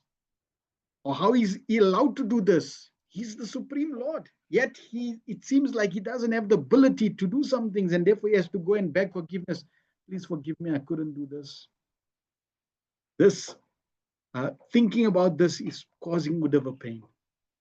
It appears that Lord Krishna and Baladev were both very greatly afraid of Kamsa, and therefore they had to hide themselves. So it seems like that they had to hide from Kamsa. But we know that's not like that. Why? Because they're God. They're the Supreme Personality of Godhead. But if Lord Krishna and Baladev are the Supreme Personality of Godhead, how is that possible that they were afraid of Kamsa? So were they lying? Or were they not lying? Is there any contradiction in such statements? Vasudev, due to his great appreciation for Krishna, wanted to give him protection. So now, Vasudev, his affection, his appreciation of Krishna is what controls the scene. Love is what makes Vrindavan move. Vrindavan means that environment where love is dynamic. Love is the moving force. Pure love is the moving force. Just like in the material world, money is the moving force. In Goloka Vrindavan, love, pure love is the moving force. So because of the love of the devotees, Krishna, even though he is the supreme, he starts to move with that love, in relation to that love. So Vasudev, due to his great appreciation for Krishna, wanted to give protection. His love was there to protect my baby. He never thought that Krishna was the Supreme Lord and could protect himself. So it's not like, oh yeah, you God, you can sort yourself out. Why must I worry about it? I don't need to bother. Don't bother me. You God. I saw you appear as Narayan, right? So just sort yourself out. If you could appear of Narayan and I saw you got chakra, gadda, just use that and sort yourself and we're all good to go. No. Even after seeing that, Vasudev still felt, I need to protect Krishna. Why? Because of that love. And Krishna is moved because of that love. He never thought that Krishna was the Supreme Lord and could protect himself. He thought of Krishna as his son. Because Vasudeva was a great devotee of the Lord, he did not like to think that Krishna might be killed like his other children. Morally, Vasudeva was bound to deliver Krishna into the hands of Kamsa because he had promised to turn over all his children. So it's interesting now, here in the discussion, we know the Krishna book says Vasudeva was honest, truthful. He was virtuous. And when he told Kamsa that, I promise you, every child that appears, I will deliver that child to you. And when the first child appears, Kritiman, he took the child and he offered it to Kamsa. And Kamsa was so shocked. Wow, he fulfilled his promise. And Kamsa said, okay, you keep him. He was touched. So how come this child wasn't given? Prabhupada says, but out of his great love for Krishna, he broke his promise. And the Lord was very pleased with Vasudeva for his transcendental mentality. Krishna is not interested in your morality. Krishna is interested in your heart. Krishna is not interested in your intelligence. He's interested in your heart. Krishna is not interested in your hands and legs and feet. Hands and legs. He's interested in your heart. Krishna is not interested in your wallet. He's interested in your heart. So here we see how even Vasudeva was ready to break his promise because of his love, and Krishna accepted that. He didn't say, I made a promise, I need to maintain my morality and I need to be truthful out, because otherwise, imagine everyone's going to say, yeah, see, you're not truthful anymore. You're a liar. That's going to be bad for my image. I need to maintain my image. So I better just hand over Krishna. No. His love did not allow that. So the love, the Bhagavatam is revealing, and Prabhupada is revealing this aspect of devotion, this aspect of love, this aspect of affection, which is what is the whole purpose of the Bhagavatam. That we need to come to this level of devotion, of affection for Krishna. That no matter what the considerations are, that love stands super excellent. We see in the lives of the gopis, they were serving their family members. And when Krishna blew his flute, they just dropped everything and left. Nothing stopped them. He did not want to disturb the intense affection of Vasudeva. And thus, he agreed to be carried by his father to the house of Nanda and Yashoda. And just to test the intense love of Vasudeva, Lord Krishna fell into the waters of the Yamuna while his father was crossing the river. Now, yes, we want to achieve this love that is there in Vrindavan. Dear devotees, it is not going to go without being tested. You're not going to Krishna is not going to let you out so easily. Oh, Krishna, I love you. Oh, really? Okay, let's see. And Krishna is going to put you to the test, to test that love. Like he put Vasudev to the test. When Krishna fell into the water, Vasudev kept saying, Krishna, you are the supreme. You are Ananta. You are basically Krishna lying on the ocean. You can easily, how is Varuna is going to do anything to you? Don't worry. You're okay. You can handle yourself. No. Vasudeva was thinking, if I don't protect Krishna, he's going to die. He gave his life to protect Krishna because of that love. Vasudeva became mad after his child as he tried to recover him in the midst of the rising river. These are all glorious pastimes of the Lord, and there is no such contradiction in such manifestations. Since Krishna is the Supreme Lord, he was never afraid of Kamsa, but to please his father, he agreed to do so. And the most brilliant part of the supreme character was that he begged pardon from his parents for being unable to serve their feet while absent from their home because of fear of Kamsa.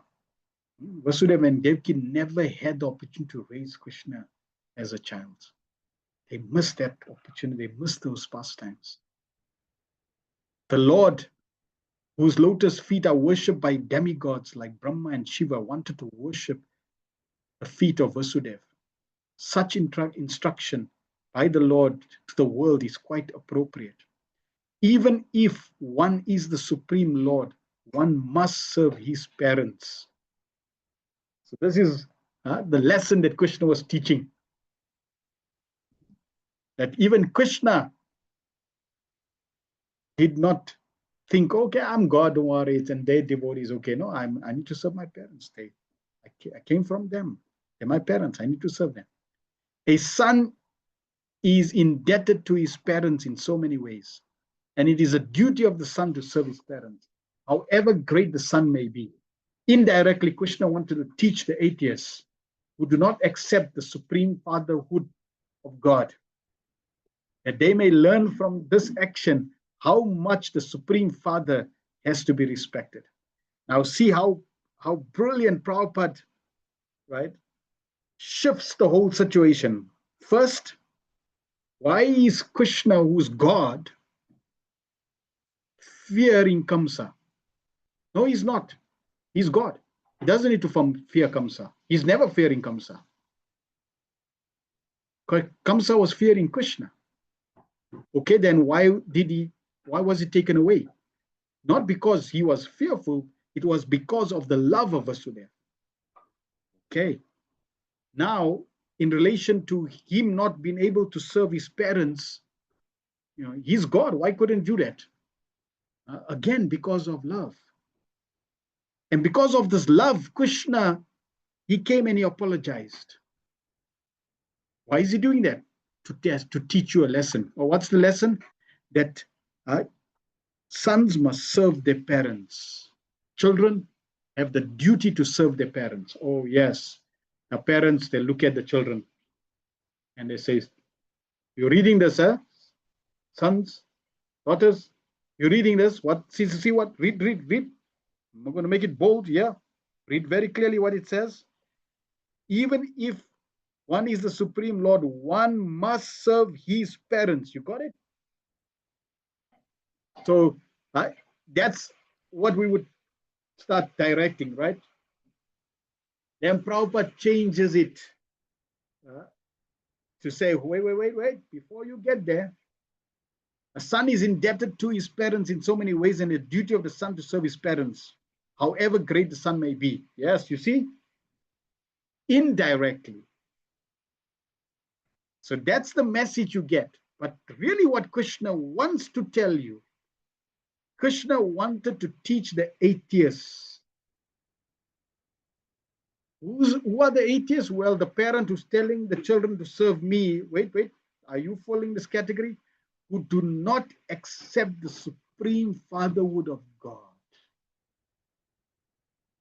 And they may learn from this action how much the Supreme Father is to be respected. So, dear parent, are you also respecting your father, your parent, your supreme parents? You telling your children to respect you, but are you, because you also a child, you are a child of Krishna, so are you serving and respecting your supreme parents? If the answer is no, then first you shape up. Once you set an example of being a pure servant of the Supreme Father, your children will follow suit. So that's the main lesson. Uddhava was simply struck with wonder by such glorious behavior of the Lord, and he was very sorry that he was unable to go with him. 18. Kova amusyang grisaro jarenu vishmartum isita punam vijigram yo vishpura bruhu vitapena bhumer varam kritante natirat chakara, who after smelling the dust of his lotus feet even once could forget it, simply by expending the leaves of his eyebrows. Krishna has given the death blow to those who were burdening the earth. Purport: the Lord cannot be accepted as one of the human beings, even though he played a role of an obedient son. His actions were so extraordinary that by simply raising his eyebrows, he could deliver death blows to those who were burdening the earth. Krishna, all he had to do was lift his eyebrows and everybody's dead. The whole battle of Kurukshetra would have been sorted in one moment, and they're all dead. But he didn't do that. Now, he can do that because he's not a normal human being. So therefore, we should not, the point is, we cannot take Krishna's pastimes on face value, and we should understand that he is not an ordinary person. His pastimes are all super extraordinary. 19. Drishta bhavadbir nanurajasuye chedasya krishnam dvishato pisiddhi yam yogina samprishyayanti samyag yogena kastad viraham saheta. You have personally seen how the king of Chedi, Shishupal, achieved success in yoga practice, although he hated Lord Krishna. Even the actual yogis aspire for such success with great intense interest by performance of various practices. Who can tolerate separation from him? Purport: Lord Krishna's causeless mercy was exhibited in the great assembly of Mahajudhishthir. So we heard about Krishna's beauty, Krishna's inconceivable pastimes, and the love, why he's performing those pastimes due to the love of his devotees. And now we're hearing about Krishna's mercy. He was merciful even to his enemy, the king of Chedi, who always tried to be an envious rival of the Lord. Because it is not possible to be a bona fide rival of the Lord, the king of Chedi was extremely malicious towards Lord Krishna. In this, he was like many other asuras, such as Kamsa and Jarasan. In the open assembly of the Rajasuya sacrifice performed by Mahajudhishthir, Shishupal insulted Lord Krishna, and he was finally killed by the Lord. But it was seen by everyone in the assembly that a light flashed out of the body of the king of Chedi and merged into the body of Lord Krishna. This means that Chediraj achieved the salvation of attaining oneness with the Supreme, which is a perfection most desired by the Gyanis and the Yogis, and for which they execute their different types of transcendental activities. It is a fact that the persons who are trying to understand the supreme truth by their personal endeavors of mental speculation or mystic powers of yoga achieve the same goal as others who are personally killed by the Lord. Both achieve the salvation of merging into Brahmajyoti, rays of transcendental body of the Lord. The Lord was merciful even to his enemy, and the success of the king of Chedi was observed by everyone who was present in the assembly.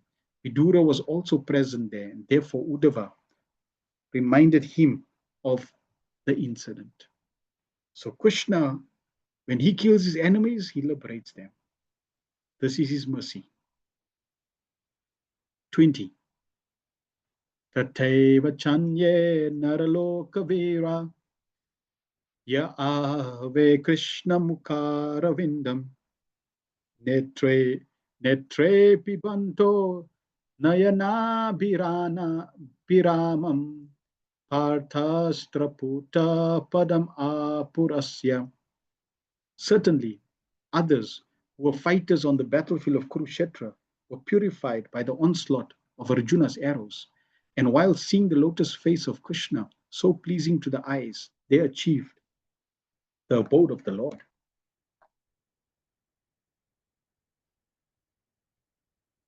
So the demons, like Shishupal, they don't need to practice any yoga austerity. When they killed, they get Brahman effulgence. The warriors on the battlefield of Kurukshetra, when they were killed, they achieved the abode of the Lord. Prabhupada explains in the purport. The Supreme Personality of Godhead, Lord Shri Krishna, appears in this world for two missionary purposes: to deliver the faithful and to annihilate the miscreants.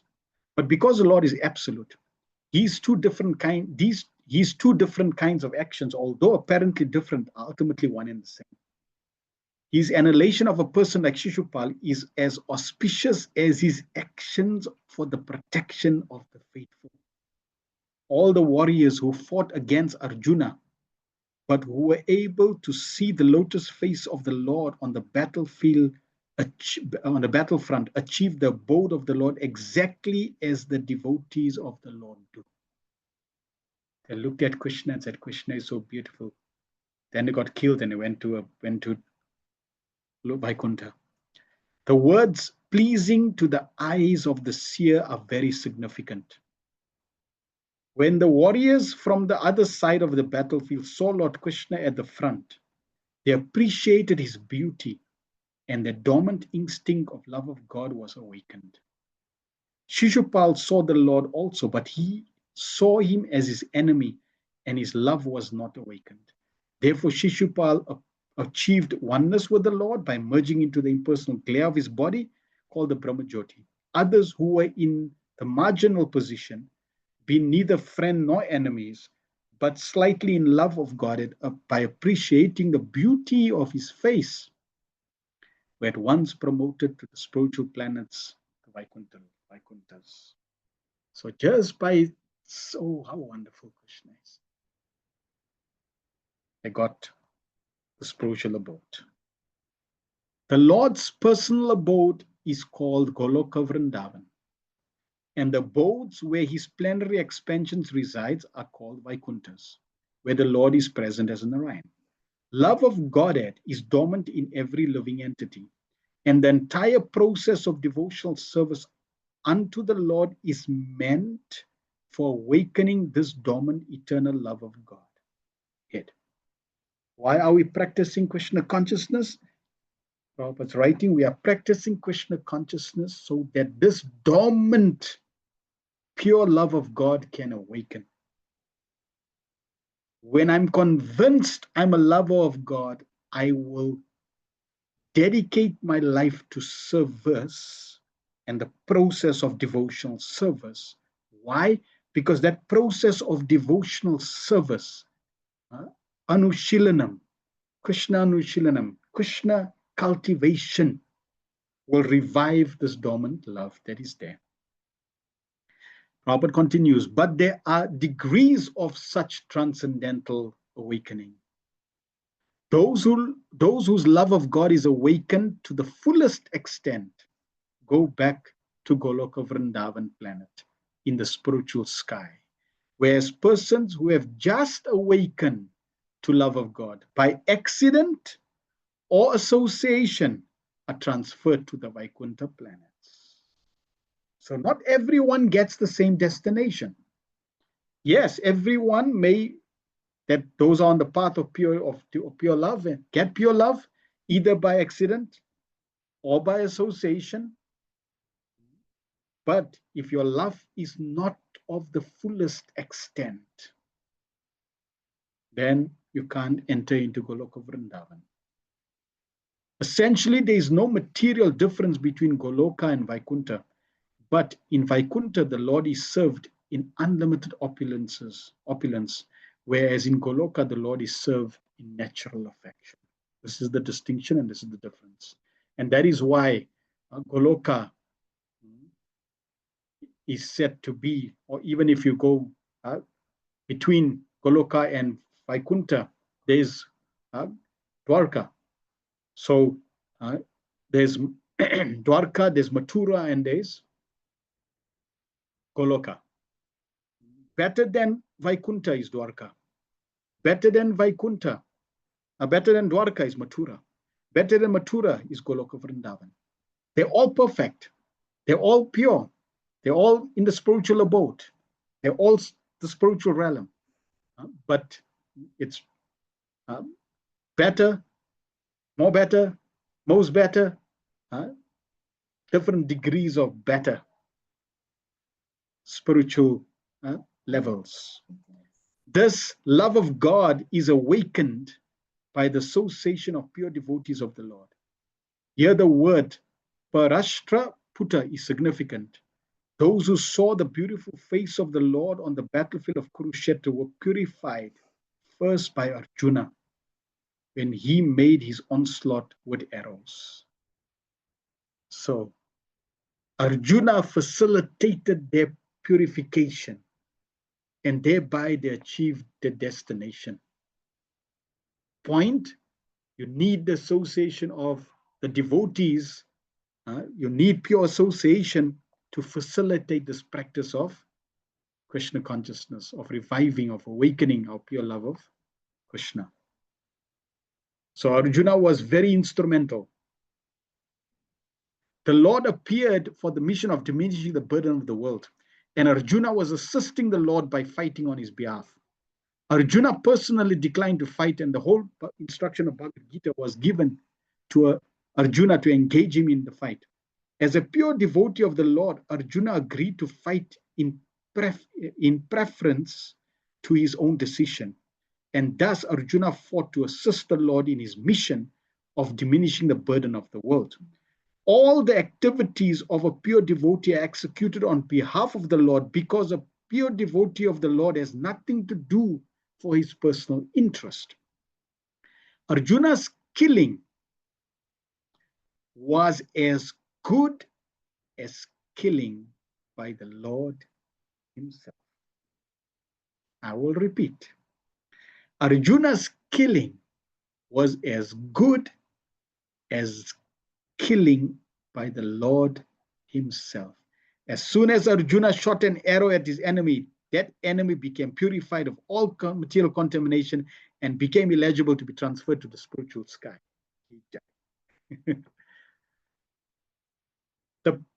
Arjuna was killing and liberating. Krishna was giving darshan and liberating. They both had the same effect. How was Arjuna so powerful? Because Arjuna's actions were simply Krishna's desire. It wasn't his, he didn't want to fight. So he went against his own desire to fulfill the desire of Krishna. So his actions were really the actions of Krishna, just done through the medium of a devotee.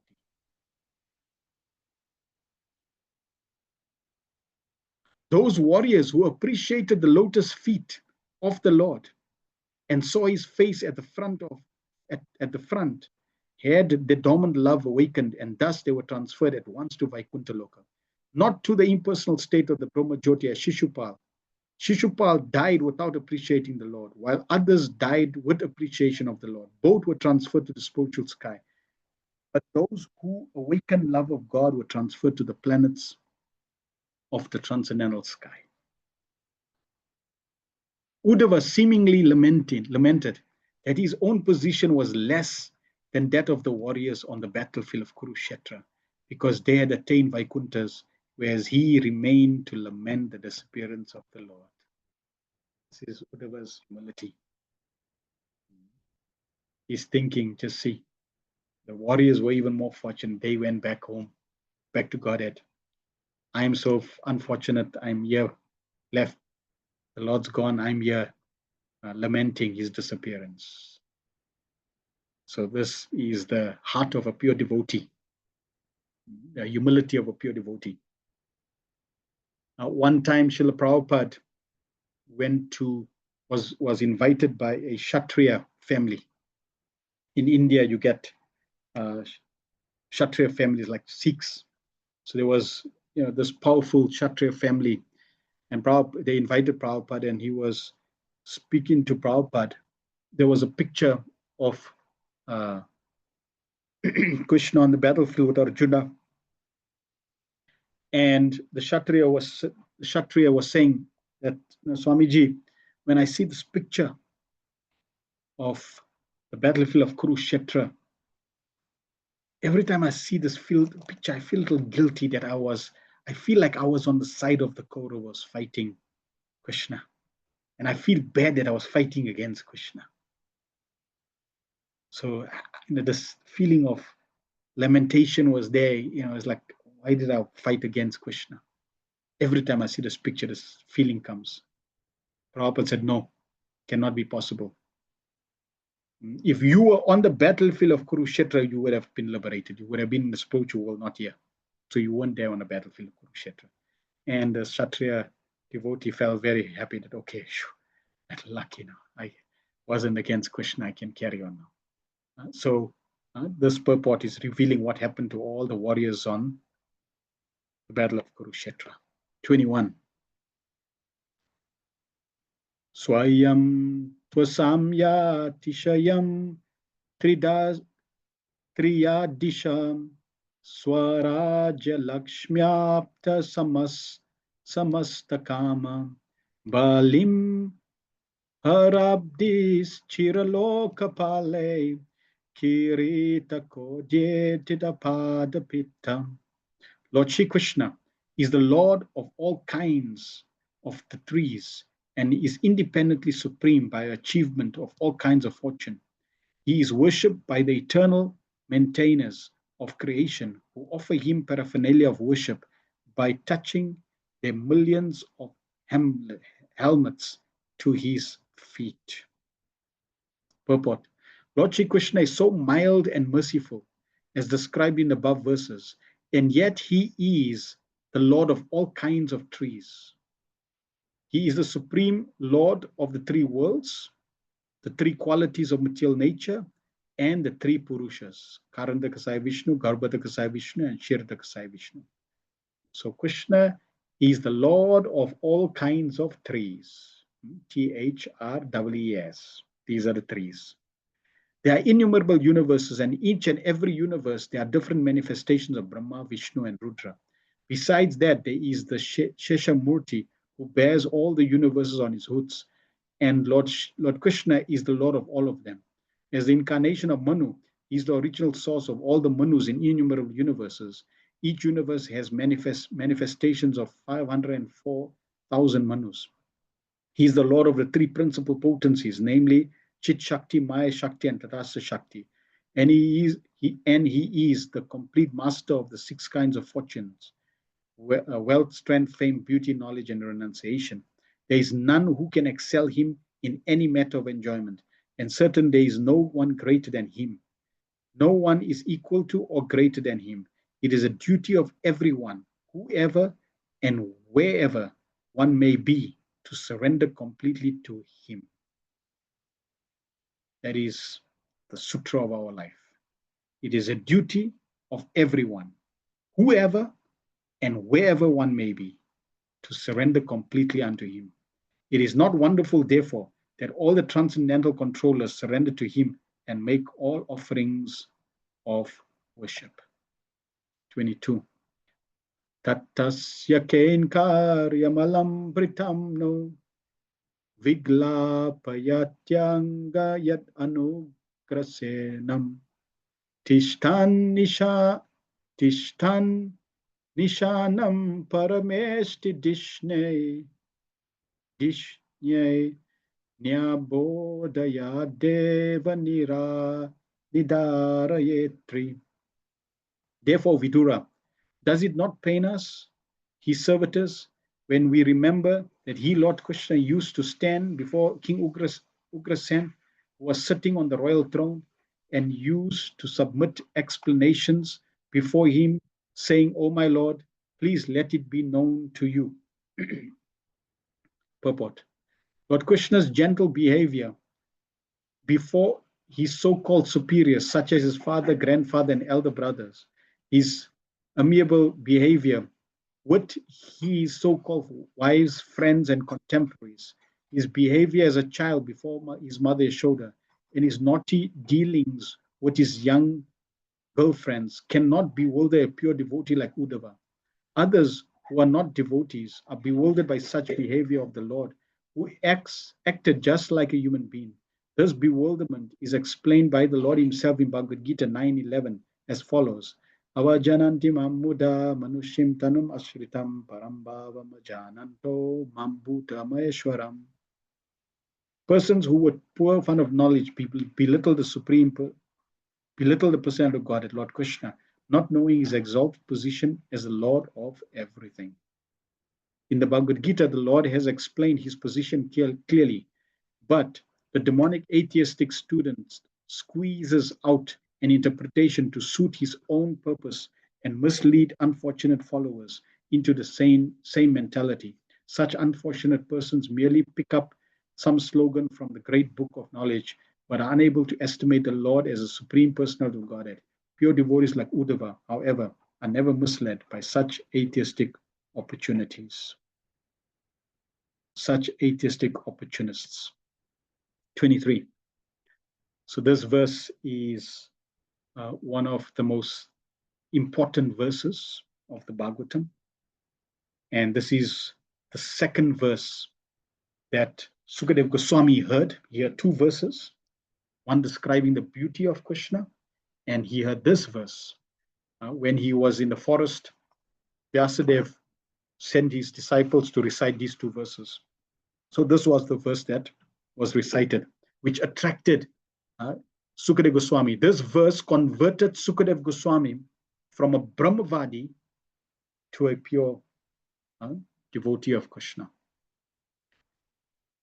Aho bakiyam stanakalakutam jigham yapayayad apyaswadi lebe gatim datriuchitam tatonyam kam vadayalum sharanam vrajema.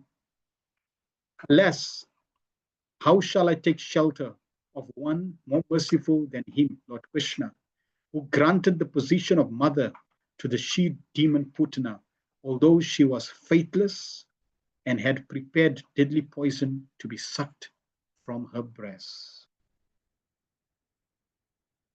Uddhava is contemplating on this mercy of Krishna, compassion of Krishna. Putana came to kill Krishna. She was faithless. Yet Krishna mercifully not just gave her Brahmajyoti, not just gave her a place in Vaikuntha, he took her right up to Goloka Vrindavan and made her a nurse.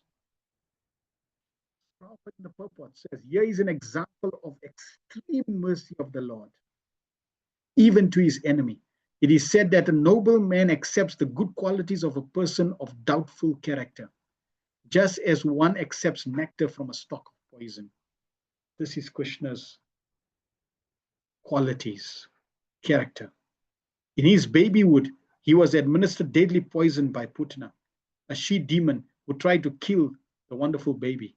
And because she was a demon, it was impossible for her to know that the Supreme Lord, even though playing a part of a baby, was no less than the supreme personality of Godhead. His value as the Supreme Lord did not diminish upon him becoming a baby to please his mother Yashoda. The Lord may assume a form of a baby or a shape other than that of a human being, but it doesn't make the slightest difference. He's always the same Supreme. A living creature, however powerful he may become by dint of severe penance, can never become equal to the Supreme Lord. Lord Krishna accepted the motherhood of Putana because she pretended to be an affectionate mother, allowing Krishna to suck her breast. The Lord accepts the least qualification of the living entity and awards him the highest reward. This is Krishna. The Lord accepts the least qualification of the living entity and awards him the highest reward. That is the standard of his character. Therefore, who but the Lord can be the ultimate shelter? So now if we want to ask, why should I surrender to Krishna? This is the reason. Because the Lord accepts the least qualification of the living entity and awards him the highest reward. This is the standard of his character. And therefore, it's very difficult to know, because of Krishna's character, what is Krishna looking, what quality is attracting Krishna in you, that Krishna will take that quality and amplify it and give you the highest reward, which Prabhupada also did himself. Prabhupada would look at the spark of qualities which are glorious in devotees and amplify that and give them so much reward. Text 24, last verse. Manye suran bhagavatam triyan dishe samrambha marga binishvishta chittan ye samyug chakshata tarikshya putram amse su nabayudam tam apatantam. I consider the demons who are inimical towards the Lord to be more than the devotees, because while fighting the Lord, absorbed in thoughts of enmity, they are able to see the Lord carried on the shoulder of Garuda and the son of Tarksha, Kasyapa, and carrying the wheel weapon in his hand. Purport. The Asuras who fought against the Lord face to face got salvation due to their being killed by the Lord. The salvation of the demons is not due to their being devotees of the Lord. It is because the Lord's causeless mercy. Anyone who is slightly in touch with the Lord, somehow or other, is greatly benefited, even to the point of salvation, due to the excellence of the Lord. He is so kind that he awards salvation even to his enemies, because they come in contact with him and are indirectly absorbed in him by their inimical thoughts. Actually, the demons can never be equal to the pure devotees, but Uddhava was thinking in that way because of his feeling of separation.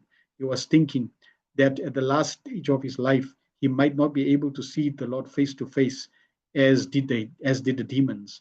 The fact is that the devotees are always engaged in devotional service of the Lord in transcendental love, are rewarded many hundreds and thousands of times more than the demons by being elevated to the spiritual planets, where they remain with the Lord in eternal blissful existence. So Uddhava was meditating due to his humility, thinking, the demons are even more fortunate. Even Narad Muni was thinking like this, telling Yudhishthira Maharaj, actually the demons, they're so Krishna conscious. They think of Krishna 24 hours a day. So again, they seeing the Krishna consciousness in the demons, even though in a negative, the demons are thinking of Krishna in a mimical way. The demons and the impersonalists are awarded the facility of merging into Brahmajyoti effulgence of the Lord, whereas the devotees are admitted into the spiritual planets. For comparison, one can just imagine the difference between floating in space and residing in one of the planets in the sky. The pleasure of the living entities on the planets is greater than that of those who have no body and merge with the molecules of the sun rays. The impersonalists, therefore, are no more favored than the enemies of the Lord. Rather, they're both on the same level of spiritual salvation. So, in relation to this last verse, we can see that those who are devotees of the Lord, they get far, far more mercy than those who are demons, who think of Krishna. So we want to always try to think of Krishna. And if we constantly think of Krishna and try to endeavor to serve Krishna, Krishna's character, the nature of his character is that he is merciful and compassionate. And he will reciprocate and reward us. We simply have to keep praying, keep begging, and keep engaging in devotional service. And he will do the needful. If he could deliver Putana, if he could deliver the demons, why wouldn't he deliver the devotees? One time a question was asked to Radhanath Swami about George Harrison. He wasn't, initiated, and how can we say he went back to Godhead?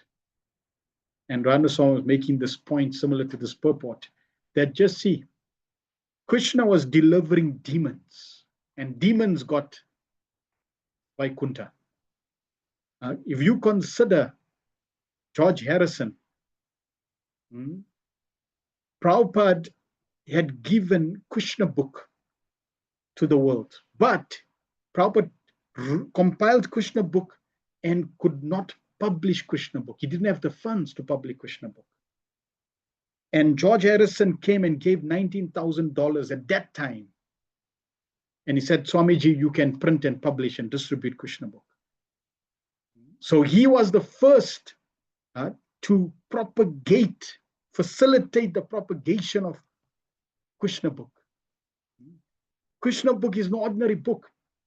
Prabhupada himself says that Krishna sent me to this material world and I didn't want to come. But Krishna insisted, no, you go. You need to write those books. And I will make all arrangements.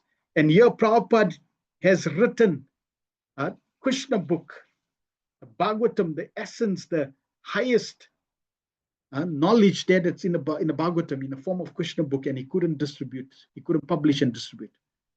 And George Harrison comes at the real hour of need and facilitates Prabhupada. Would Krishna not reciprocate with that? Then Ranaswamy says that George Harrison with the Beatles was so famous that people would go crazy. If George Harrison had to go to a hotel and then leave that hotel, when he's leaving, they would raid his room and take everything that they used because, they were infatuated. He was so famous. If he went to a restaurant and he took some meals, they would raid that restaurant and take everything from his plate. This is how famous he was. So Prabhupada used that fame also. Radhanath Swami was saying that for them, they distributed so many millions, hundreds and thousands of Krishna book, and it was very easy. Why? They just had to open the book and show, oh, just see, George Harrison wrote a forward, and he also signed. Oh, really? He signed. He's devoted book.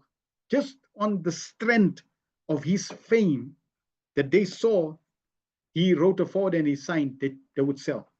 And books would go, Krishna books would go. So George Harrison distributed practically the most Krishna books. Would Krishna not respond and reciprocate with that? And then we know from his songs, he gave the Bhaktivedanta Mana so many things. So no doubt, Krishna would reciprocate and take him back to the spiritual world. And also Prabhupada said he doesn't need initiation. He's already Hari's son. So uh, we should have firm faith that Krishna will reciprocate. We simply have to be convinced I'm a servant of Krishna. I will do my service. And Krishna is so beautiful, so compassionate, such a wonderful personality to have a relationship with. I simply have to give my life um, to Krishna, give my heart to Krishna. And if I give my heart to Krishna, I will be the most glorious, most fortunate. And when they asked Srila Prabhupada, what if Krishna doesn't exist? Prabhupada said, then still we would continue loving Krishna because he's so lovable, he's so wonderful. We get up in the morning, we chant Hare Krishna, we have Krishna Prasad, we have nice association, we talk about Krishna, so much nice information, we would still do the same thing.